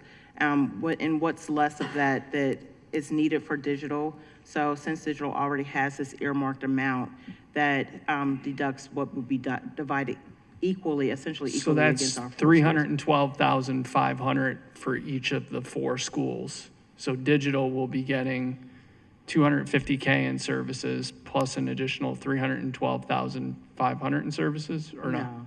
No, since they already have the 250K, then it'll be about a little over 100K remaining that will go towards digital. So the 1.5 is just being split 4 ways? Essentially, yes. Okay, so each school is going to get approximately $375K? Yes. Okay. And I want to backtrack on, Please. so there was their question about the position. So there are, in the design positions, a supervisor position and intervention specialist, as the CEO mentioned, and as the Director Mavronis mentioned, that part of the conversations that we're having, and I mentioned about going into the schools and identifying where resources exist, is also learning the culture in the schools to really determine those needs and what the shape of what the intervention work will look like both in the school and in communities. And so that manpower hours and the hours dedicated essentially will be a 40-hour work week, but that work may look different based off of the culture and needs of the school and what that intervention looks like with the students. While there is a framework for the program based off of the culture and needs of the students and the school culture in the school, that work may differ slightly on what that application is, but the model and the design is the same. Not sure I understand that, but work is work and hours are hours, and people will be in the school doing good work, reducing Absolutely. violence. So the design is going to be completed by the fall. The design is complete. The design is currently complete. Yes. We are in the implementation phase. Okay.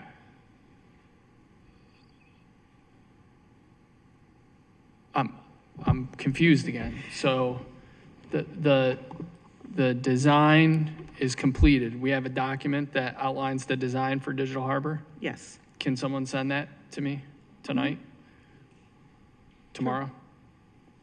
Yes, we'll make sure you get the program Okay. design. No. Okay, so the design is completed, because I heard earlier that we're still working with administration at Digital Harbor. We are still working with administration at Digital Harbor. The design for the pilot is completed. We're focusing on the specific implementation plan for digital right now with the school, which will go into the specifics of the services and exactly what it will look like in digital. So that is still what is being developed.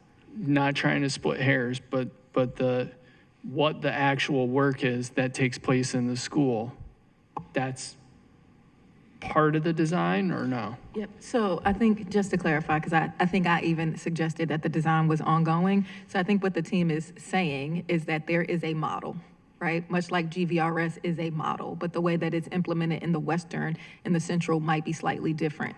So there is a model which dictates the general design of the program. So that has already been done. Now that we are at the implementation phase of the work, that's where we're working directly with the schools like Digital Harbor on what implementation will look like on the ground, although we are taking from this broader model that has already been designed.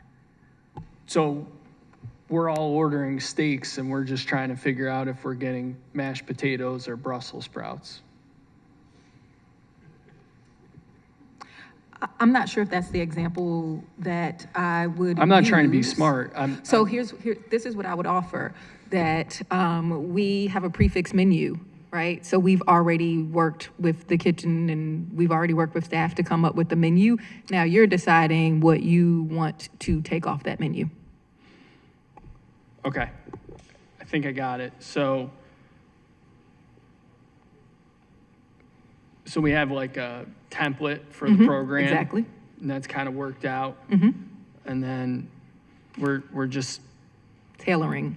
the options. Okay. So the tailoring of the options is going to be complete in the fall? The tailoring of the options should be complete this summer, so that we can launch at the start of the school year. And I think it's important that we're able to do that in partnership with the principal and North Avenue. I think we might come to the table as MONSE with an idea of what we think Digital Harbor needs, but we want to make sure we're doing that together. So not trying to hold you to a date, But when you say the summer, are we talking like end of July, end of August, end of September? We want that to be complete before the school year starts. Okay, so end of August. So the tailoring of the options will be complete. Then we've got to find a CBO to bring on, correct? Possibly, but I'll say we're having conversations with the movement team specifically for Digital Harbor about the roles that they can play here. So we have not taken off the table the identification of an additional partner to be a part of this work in Digital Harbor, but we had a very productive meeting with Digital Harbor and the movement team to get a better understanding of the range of work that they're doing and are capable of doing. And we're looking at the roles that they can potentially fill in this model. That may involve identification of an additional CBO, it may not. So the government example would be we have an IT contract with one vendor. We can either continue to sole source or we can go out to RFP if we find that the sole source doesn't meet our needs. If we go out to RFP, what does that timeline look like? So if you determine that TMT isn't able to, and I don't know that they would be or not, it's not, this has nothing to do with TMT. If you determine that the current provider could not meet the needs of the expanded capacity of this initiative, then what does that do to the time frame? We're still working on the same time frame. We have prospective partners that we have vetted that we're putting in front of the school system and our school-based partners to figure out who's going to make the most sense in which school, and we're having follow-up conversations with the movement team right now. So I wouldn't expect that to cause us to extend the time frame. We're at the point of selection with the school system and doing our final vetting of the current partners that are working within each of the 4 schools. And these CBO partners are that you're vetting, I'm assuming there's a handful of them, are open to agreeing to this engagement prior to having all the options selected? Because we said a couple minutes ago that it's like we have a prefixed menu and we're just trying to, tailor it. And so what I'm asking is the various CBOs that are under consideration, I'm not sure how it, in what industry it works like that. So I can give a couple of examples, but those CBO partners, if they are brought to the table during the co-creation phase, they may suggest other things that are not on the menu that should be on the menu, right? Because they are experts. That's why we're bringing them to the table. So if we go back to your IT example, right, there are times where the IT contractor or any of our contractors will come back to us and they will suggest that we might need to expand or revise the scope because it didn't include X, right? So it's no different in working with CBOs and community-based partners. They are experts in their work, and that's why we've selected them to be our partners, and they may advise that in order to do this work well, they need, we need to tweak the model in such a way. So I think that this happens often in this space where we're still building the plane and, adding partners to the table to help advise us on how to build that plane. Got it. So let me wrap this up. By what date will the program be fully implemented at Digital? We're looking for full implementation at the start of the school year. So first week, September. Got it. Thank you very much. Mr. Chair, can I follow up since one of my schools is in this and I had asked some questions earlier? In 1 second, you can. Okay. Can you all send me the is implementation plan the right terminology for the Digital? So we have a program design that we can share with you. As I mentioned, we're working on the specific implementation plan right now with Digital in partnership with the school staff. Program plan. So we can share with you the program plan and design. Program plan and design is the appropriate terminology? For where we are at this stage, yes. Program, okay. We are still, I'll say we're like I said, we're still figuring out the specifics of implementation I want to with make sure I digital. understand Yeah. what I should call the thing that I'm asking for. So I'm looking for the program plan and design for Digital Harbor High School. Okay. When could the administration provide that by?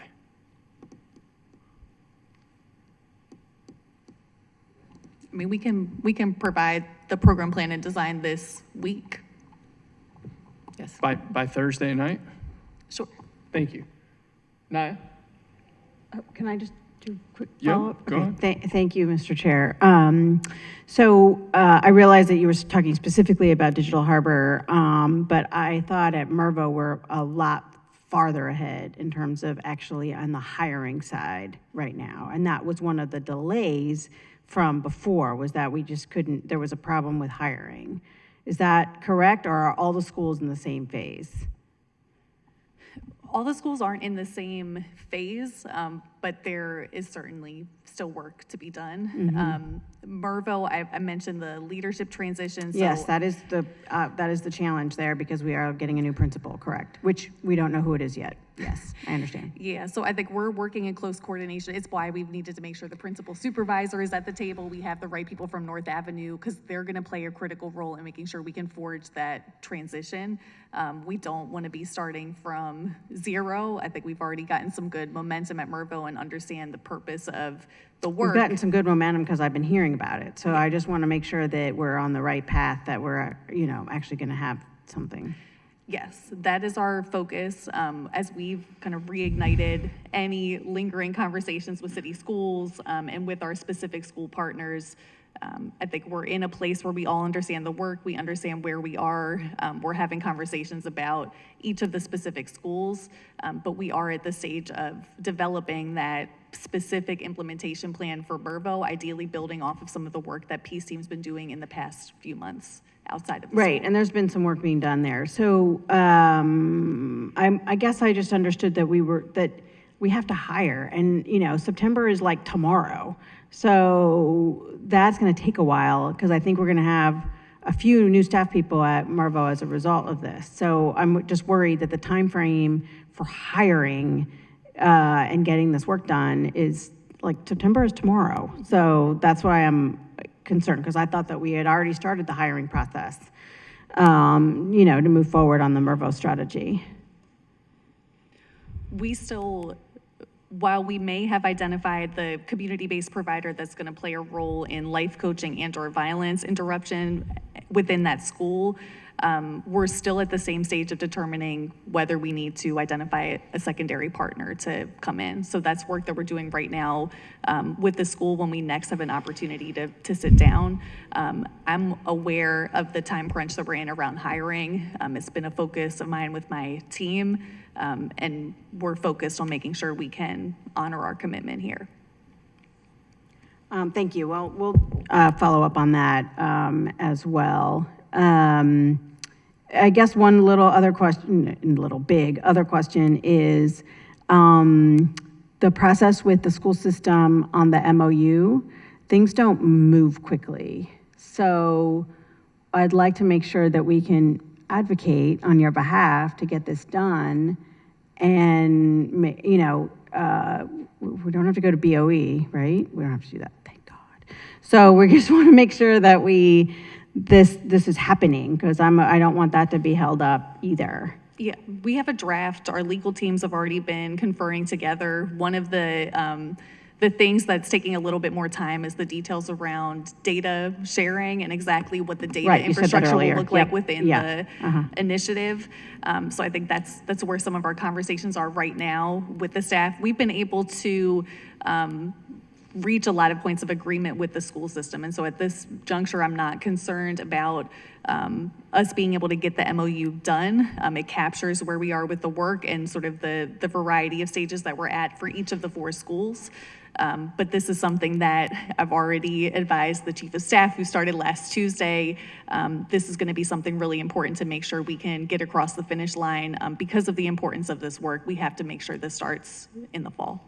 Sure, well, that'll be one of my questions to them tomorrow. Thank you, Mr. Chair, for indulging in me. I appreciate it. Thank you, Mr. Chair. Thank you again, Director and the MONSE team. I do want to just start by shouting out Mark Mason and the Victim Services team. I think that Baltimore has come a long way in how we think about victims.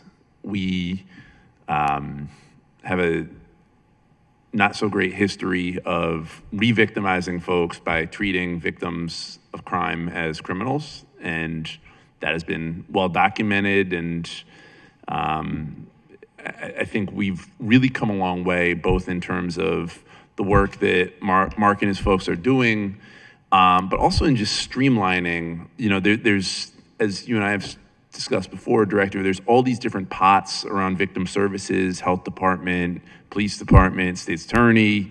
But I've found recently that there's been much more consolidation and just thoughtfulness around how we are engaging with victims. And when folks have needed quick relocation, I've called Mark and he's been able to get it done. Or when folks need support with burial services, I've called Mark and his team has been able to get it done. And so I want to just start by lifting that up, his work, his team's work, and your work, because I think it's really important. And I think the culture of treating victims with respect and honoring their families and their entire personhood and existence is critically important. So thank you for that. Also want to thank you for your support around trauma responsive care. I know that you've been a big advocate for that work. Proud of the work that we've done with the library system and now Rec and Park, and looking forward to working with the fire department. Was proud to have won the Robert Wood Johnson Culture of Health Prize last year for that work. As I'm listening to you all and my colleagues talk about some of the work in schools, where I would love to see us close gaps is around restorative practices, conflict resolution. I know we have this program that we're going to be doing with violence intervention in our schools, but Baltimore has such a strong history around prevention and taking a restorative approach. Again, evidence-based, documented. When we were doing this at scale, it showed a decline in suspensions and in the improvement in culture within our schools. I know that several of our colleagues on the school board are interested. I think that we're building a really interesting ecosystem around healing-centered engagement and trauma-responsive care and restorative practices. Would love for you all to make that a priority, not just in 4 pilot schools, but really working with the entire school district and the entire school system, because I think they have some leadership right now that is really embracing this work, and Director Goodwin in a really different way from what I've seen in the past. And so I think it's a real opportunity for MONSE, for the council, for the school board, for that office of wholeness to all partner up and support our young people before it gets to violence, before it gets to guns or conflict or any of that. I think if we're building stronger kids from the start, we will have less work to do on the back end. Agree. Director Goodwin's been a really good partner to us in this work. I think one of the things I've heard from her is we continue to make progress on our 4 pilot schools is when can we bring this to more of our city schools, and how can we reach more people at the middle school level? How can we reach more people at even younger ages? And so I think there's a lot of energy around this at this time. We appreciate the partnership of the school system. I think they appreciate being able to partner with us for our expertise in the CBI space. And we want to show that this works so that we can bring it to even more places. Awesome. Yeah, again, I think between Director Goodwin and Dr. Brooks, there's just good energy right now. And I hope that we can all build on that momentum and again, really push around restorative and trauma responsive practices with our young people. One area where I think we are behind or somewhat losing the battle is in the social media space. Just the role that social media is playing in exacerbating conflicts, in creating low self-esteem and body issues for our children. And it feels like an area where we have very little visibility, but we often hear that stuff that started as pretty minor escalates on Instagram or on TikTok and ultimately leads to gun violence. I am curious if we are thinking about how to disrupt some of the really negative practices that our children and frankly adults are getting into on social media, because I just think it's getting worse. Obviously not just in Baltimore, but across the country and world. And I think it's gonna take some really intentional disruption from government, from MONSE, from all the community-based partners that we are currently working with, because I'm just seeing it, and I have kids, and it scares me thinking about my son and daughter getting a cell phone in a couple of years and what that's going to look like. So I'm curious if we've been working in that space, and if not, I think we should be. That's a great question, and what you point out is absolutely real. It's something that comes up in many conversations, whether in the victim services space, when we're out doing stabilization, social media comes up. We often hear about incidents where if something took place inside a school and then was distributed via social media, and then it leads to that next incident or possible retaliation. And so it is something that I think we see just in the course of our work is real. And as much as we're talking about, conflicts from outside the school and community going into the school, we're also seeing the digital realm be a part of that as well. While this isn't work that we fund, I know our partners at LifeBridge Health, they're doing some work in the space of hiring a digital CBI organizer. And so really thinking about what would it look like to actually try to take some of the lessons we have in the CBI space and apply it to the digital realm. And I've heard lots of other ideas from people who work on the CBI front line about what it might look like to try and partner with some of the companies and social media networks to figure out how, if we see something that's very inflammatory online, something that we know can lead to an incident or retaliation, how can we be effectively coordinated in real time to remove that or just deal with what's coming up in that space. So I would say this is something I'm interested in having further discussion with my team and some of the other partners on. We absolutely see it as real and need to understand how the digital world and social media plays a role, particularly with our young people, but not just limited to them either.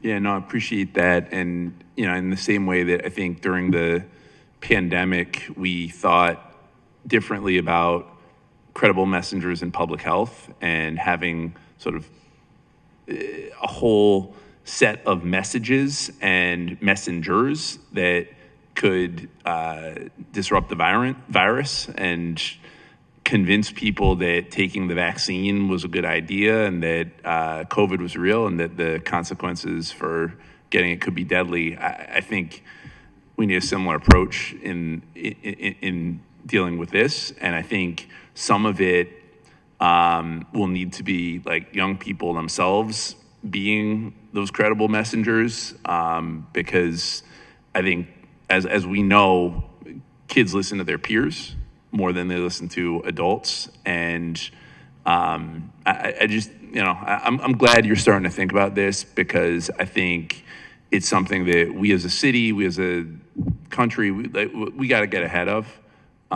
Because I think it will get worse in the next decade or so. And I think our young people really are the key and the answer, and pulling them in to be part of the solution is going to be critical. Thank you, Mr. Chair. Thank you, Mr. Chair.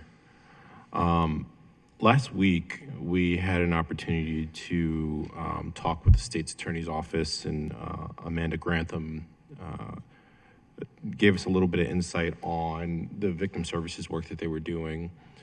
She mentioned that you guys have been doing a coordinated effort around victim services, and I'm really curious how you think that coordinated effort has gone and how you see the differences between the state's attorney's victim services, your victim services, and BPD's victim services. Thank you. And we'll definitely turn it over to Mark from my team to answer this as well. But I want to say one thing at the beginning, as someone who's been with the agency since January 2022, and I think the summer after I joined, we released the PSP report that pointed out some of the glaring gaps and challenges for us actually providing supports to survivors. The fact that today we have our teams, MONSE, BPD, State's Attorney's Office, meeting, I think at least on a weekly basis to really talk about specific cases, to talk about where we have opportunities to make sure that no one's falling through the cracks, where if we see something as MONSE that, hey, we're hearing from a victim that there was an inappropriate interaction in the way that, let's say, an officer spoke to one of the victims. We're able to directly, through that relationship, address that and make sure that we recover. And so to come from where I know we came from victim services to today, having a lane within MONSE that is taking up that gap space and serving people who haven't traditionally been able to get service in this area, I think we're in a really good place. And I have to mention this, I know our teams have been working really closely together to put on paper an interagency process map to think about, the questions always come up, like if someone needs victim services, where do you go? How can you get it? And so the fact that today we've all been able to sit in a room collectively, talk about our the shared importance of this work and put that on paper is one of the ways that we can make sure we institutionalize that cross-agency collaboration and relationship. So I'm super proud of the work that our victim services team have been doing. And I'd love to turn it over to Mark to speak more about what that looks like and what the differences are between our different work here. Absolutely. Thank you, Councilman, again for the acknowledgement. I appreciate it. And Councilman, I think since we began right at the point of the Brooklyn incident, when Councilwoman Port and the mayor kind of came to us and wanted us to direct a concerted effort for addressing victims, just the effort of the State's Attorney's Office, Victim Services, Amanda Grantham and her team, as well as BPD Victim Services with Chardell and her team coming and being on site the entire 45 plus days in Brooklyn meant everything. And it kind of started a trickle effect of how we needed to coordinate better efforts around better serving victims of crime. And also, I think I acknowledged, I believe, 4 points around MONSE's, I guess, role, more or less, coordinating efforts between agencies, being more intentional with making resources for victims not only available but accessible, right? Because, you know, there may be a stipulation of why an individual may not be able to be relocated, where in a discussion that we may have with State's Attorney's Office and BPD's victim services teams, we kind of coordinate how that should look in an effective but also a realistic manner, right? Where we aren't just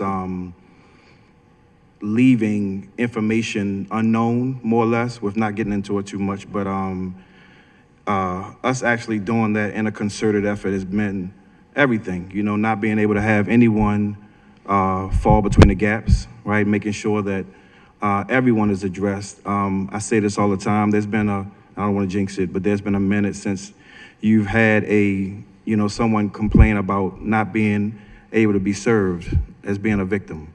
So I just contribute that to our direct engagement and working alongside the State's Attorney's Office and BPD, Victim Services.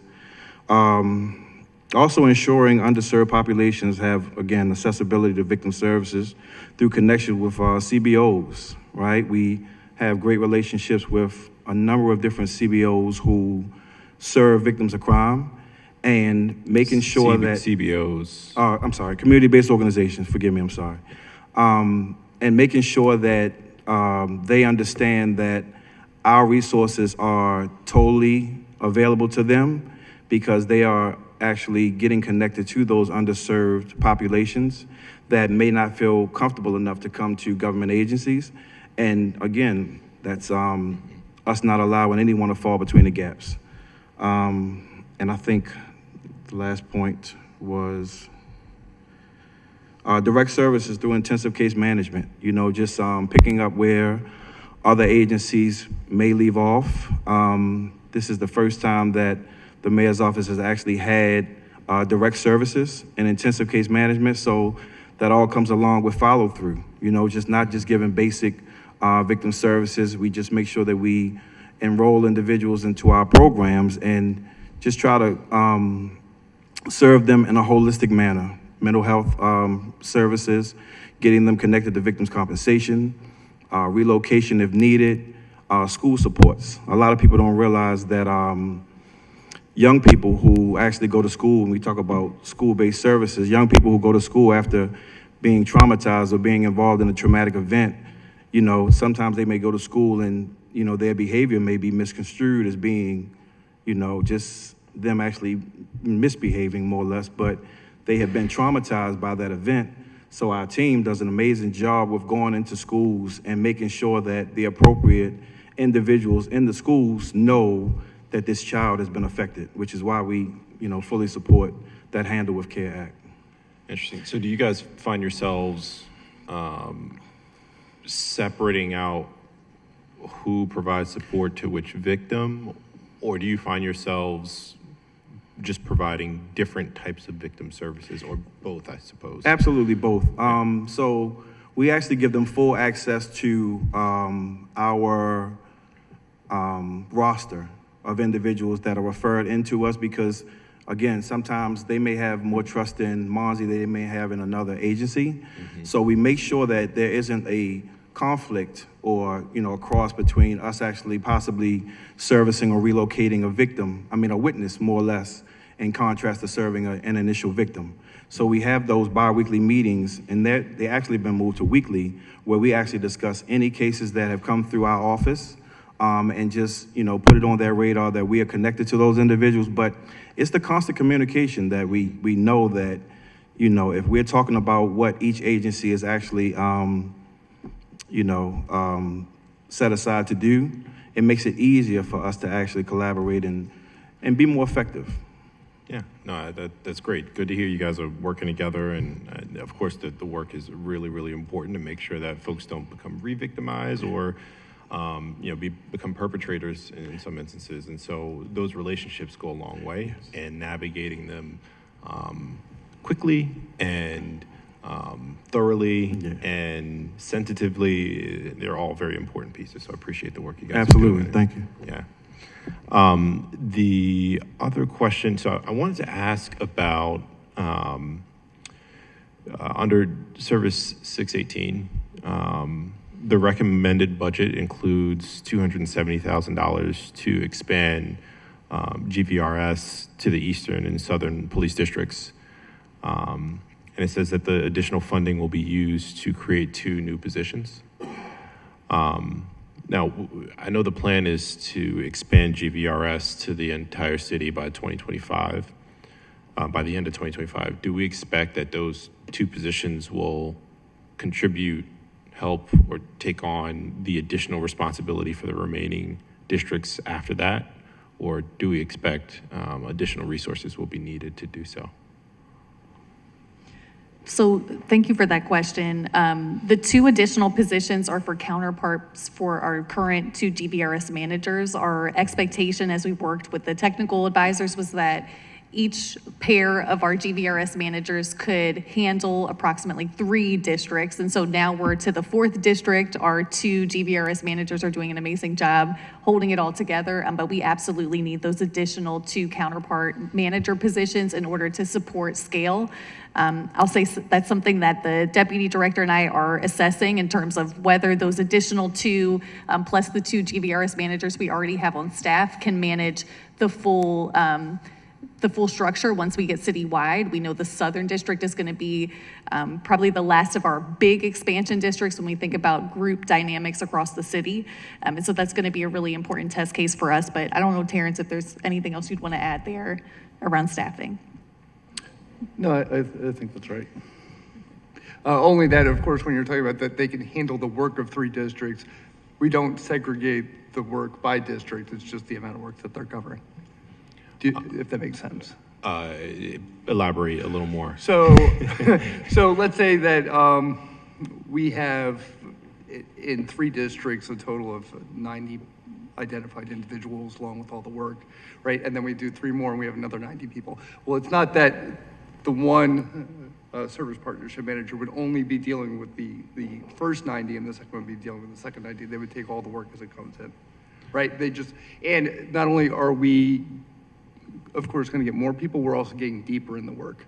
So as we fine tune, we find that we need additional structure support, right? Especially with data entry, data management, and management of our service providers. Interesting. So what you're suggesting is that the positions sort of will float over where they're needed, or where? Oh, we've already are mapping out like what processes they can already bring on, especially with their service partner manager, especially around transitional employment. We know that's going to be a heavy lift. That's something that we knew was obviously going to be involved. We didn't know the work that was going to be involved when we brought it on. So that's one example. Also, like auditing with the stipends, we find that that is a lot of work, and so we need added support there. Okay, and just to kind of put a pin in it, I'm guessing we anticipate the additional 2 positions will be sufficient for the full expansion over the city, just to... As Madam Director said, we'll experiment. We hope so, because we like saving taxpayers money, but we certainly want to break the program by overworking people. But so we'll go with the data. Okay, thank you, Mr. Chair. Director, I want to kind of really talk through the neighborhood policing plan that you all have implemented. To date, I believe you all have secured 3 different sites, or is it 2 different sites? We have 3 pilot locations right 3 now. pilot locations. What success metrics are you all gathering from those neighborhood policing plans? And how are you aligning it with the the criminal justice environmental design plan that I believe is a separate plan from this plan, or is it the one and the same? So the SEPTID plan versus the MPP plan. So I would say that our neighborhood policing plans do contain a lot of aspects of crime prevention through environmental design. That's one of the main facets of work that with each community they're tailoring and developing their plans around. One of the things that we've done here in partnership with the Baltimore Police Department and the University of Baltimore, which is on kind of as a technical assistance and evaluation partner here, is making sure we have very clear action plans with each of the communities. You know, Greater Bay Brook Alliance in your district, Fayette Street Outreach and North Avenue are 3 districts, with the GPA and FSO pilots having been established for some time now. And so we're really trying to make sure we can land the plane that we started flying, and that we're able to show very clearly from the time that we started implementation to the time that we've completed implementation of the pilot, what the differences are. So we're looking at a number of environmental factors and ways to determine that. We're looking at things like 311. We're looking at crime dynamics in the communities as well. But each of those metrics is tailored slightly according to what each community is looking to achieve through their neighborhood policing plan. Myleno, do you want to add something specifically about how we're measuring and managing those pieces for neighborhood policing plans and what success looks like as you talk to the communities? Sure. So in reference to, well, I'm gonna just go here. The main role in the NPP project for MONSE is to facilitate and integrate collaboration with the other agencies and also with community. Right now, we're in assessment phase. We are assisting a lot of these neighbors to see the commitments. I'm just going to give you some of the commitments that we're holding. For an example, we agreed to educate and inform partners and public on components of the NPP. Also provide we're using the train the trainer module as it relates to the dashboard. Also identifying comprehensive long-term fundraising strategies to speak to the measurement. I'm going to defer to Joseph, my data person, to speak to that. So as part of the NPP, we look at 311 requests before, during, and after the pilot implementation. In collaboration with BPD, we look at BPD activity, such as business checks and food patrol in the area.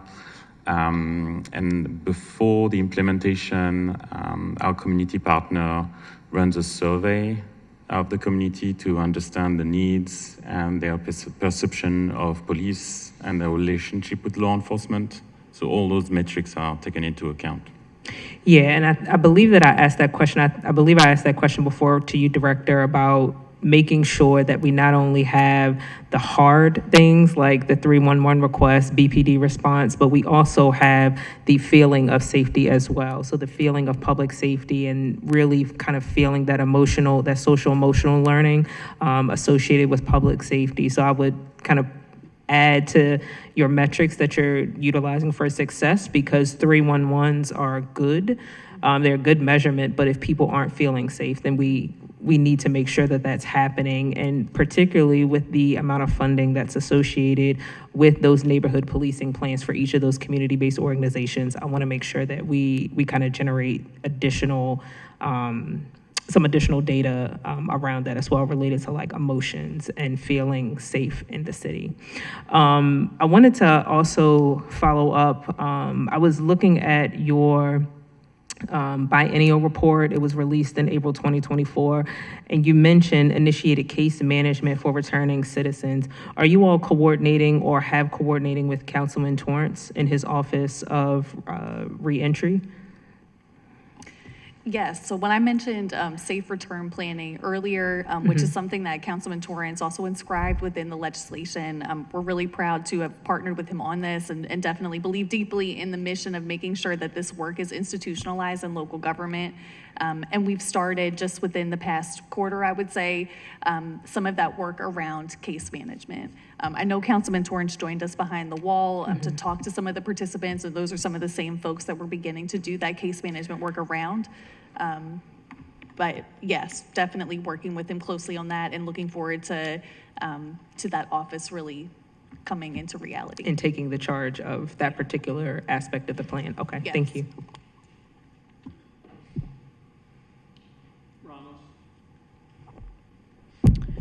Thank you, Mr. Chair. Following up on my colleagues' questions on the neighborhood policing plans,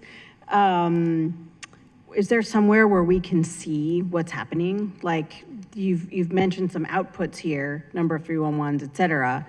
I'm actually interested in understanding, is the community safer, right? Are we seeing less crime? Are we getting rid of vacant properties? Are we, what are we also measuring in that regard? And is there a public-facing dashboard or whatever that we can see, or can you just send us that information?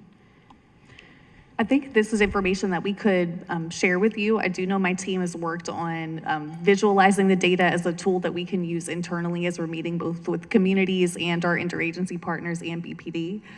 But I don't believe that that data is yet public.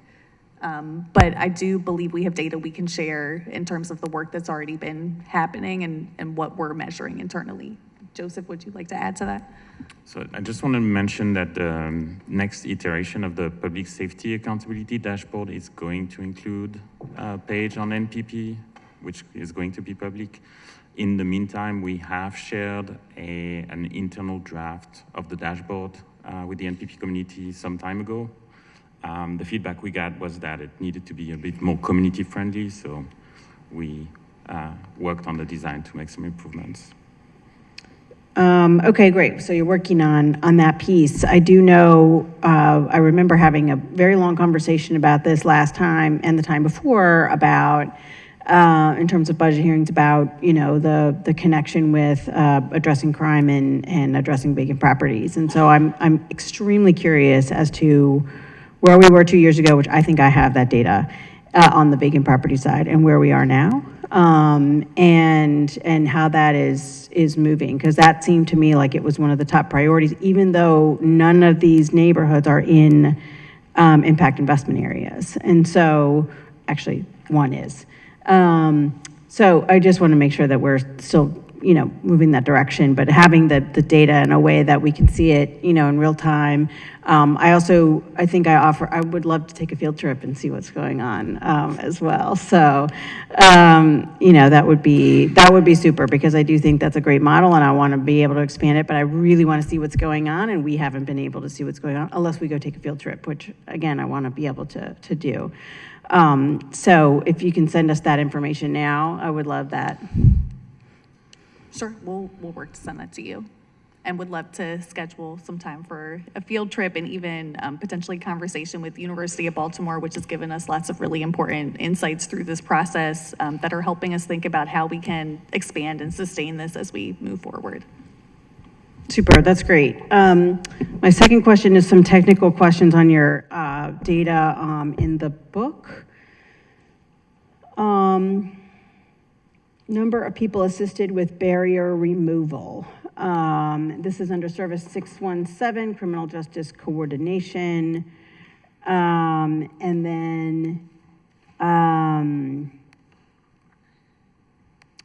the other one was number of victims served who felt more informed. I guess that must be done by survey, right? That is done by survey, yes. A survey at the point at which someone has their first engagement with the victim services team. Oh, this through the is the intake victim process. services side. You explained this earlier. My apologies. Okay, so, and then assisted with these are basically the people that you've served. The 334 are the people that you're targeting for this year. This is the output, the first output measure. So as I believe the participation is voluntary, so not everyone answers the survey. But yes. No, I She understand was saying that. for the target that's next to number of barriers removed, is that the number of individuals or the number of barriers removed? So the number of barriers removed is barriers, not individuals. No, this says number of people assisted with barrier removal. So it's people on the top outcome here. In the book. So that's basically the people that you're serving.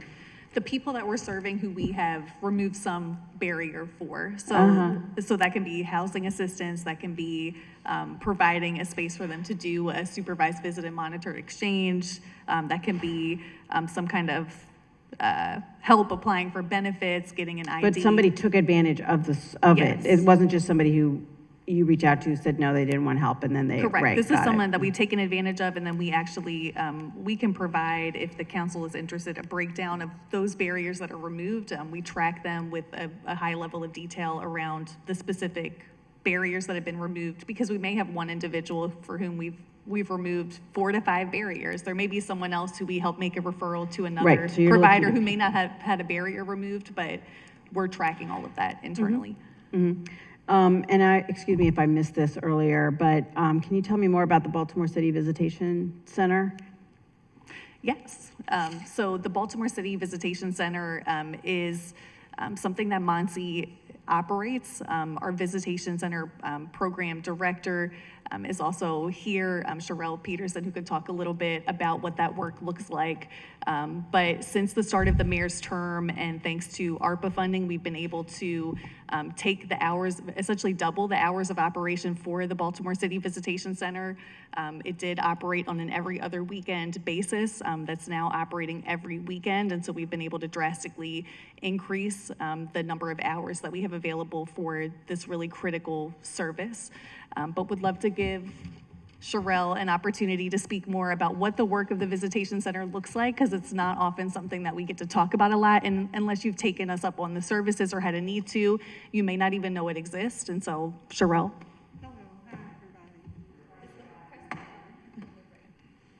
Thank you. Hello, everybody. How are you tonight? So the Baltimore City Visitation Center is in its 11th year of service. We celebrated last May our 10-year anniversary, and the mayor came out and joined us along with some of our other partners. We're in partnership with the Circuit Court and the District Court of Baltimore City. That's where we get most of our referrals from. But we do also take self-referrals. We also get referrals from community members like DV programs and like the House Roof and Turnaround. We also have private attorneys who provide our service. We are open on the weekends only. We provide services on Fridays, Saturdays, and Sundays. And we offer supervised visit services and monitor exchange services. We partner with the Family Tree, which is located on North Charles Street, and we use their facility on the weekends to provide the service. So, any other questions? So the services are, what, it's basically intensive case management? Is that So what no, actually, we provide services to victims of intimate partner violence. Yeah, and so they come to the center because they have been identified as being involved currently or in the past with intimate partner violence. We also take cases where there have been allegations of child sex abuse. So, and you have to be a Baltimore City resident to get that service. So, Great, thank you for clarifying that for me. No Appreciate problem. it. It's good No stuff, problem. thank you. Thank you, you. Mr. Chair. Thank you, Mr. Chair. What is the latest on staffing for Safe Streets? I know we were trying to fill some positions in various sites across the city. What's the latest? This is an area where we've continued making really good progress, and we have some strong momentum as we've continued in 2024. I will pull up the exact number of vacancies unless you have it on hand, Crystal. I know I have it in here. We currently have 21 vacancies throughout all 10 sites, and definitely in a hiring push. On last Monday, there were 2 site directors that started.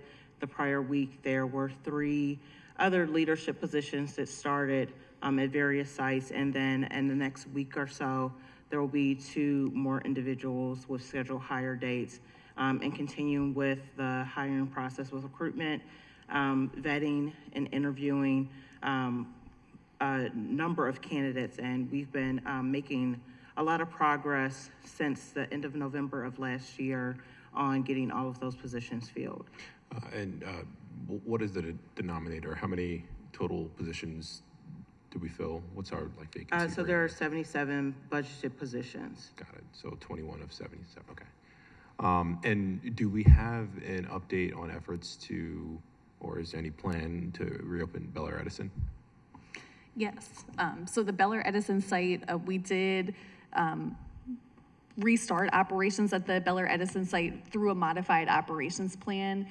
This is something that I want to say about 2 months ago, we, working in partnership with LifeBridge Health and their CVI managers, as well as MONSE CVI outreach liaisons, have partnered with the existing staff at the site to allow the site to reopen. We wanted to make sure that even as we're rebuilding, it's not a net loss to the community and that we're able to make that space available. So under that modified operations plan, some canvassing resumed, and we were able to double down on efforts to recruit. As Crystal mentioned, we have onboarded some key leadership positions. One of those positions that started on the 28th was our new site director for Bel Air Edison. And so our staff is still there in place on a modified basis to make sure we can support from the inside out, make sure that the new leader has everything that they need to make sure the site's effective, and we have the strong buy-in of the community as well. So the site is open, and we're looking to continue to rebuild from the inside out. That's great to hear. And I'm curious, did we see any violence or activity in that downtime? You said, did we see any violence in that Violence or downtime? activity in the time that it was down? I'm just curious. I believe there were, I would need to get the exact number. I do believe there were violent incidents over the time period that the Safe Street site was closed. Yeah, I think it'd be interesting to know, just as sort of a case study of sorts, for the time that had been open and Bel Air Edison had been operating pretty well for a while. From the time that it shut down to the time when we restarted operations, if we saw any new activity, I think it could speak volumes to, you know, what's going on with the program. Can you share that as a formal request? That'd be helpful. We can absolutely share it as a formal request, and I will say over that time, prior to us initiating the modified operations plan, we also enacted a stabilization response in the community, I think in response to at least one incident involving a young person in the Bel Air Edison community. So, you know, I think we have other tools in our toolkit that we want to use, but it is really important for the community and for the social norms of the community that we have the Safe Street site available. And we're continuing to look for, you know, qualified, energized people to fill the remaining roles at the site. But we've continued with this hiring push to put a focus on those top level leadership positions because the site could have all the violence interrupters they need, but without that leadership position, we're missing a really key ingredient. Yeah. Yeah. Thank you, Mr. Chair. Thank you all very much. We are now in recess until 9 a.m. tomorrow.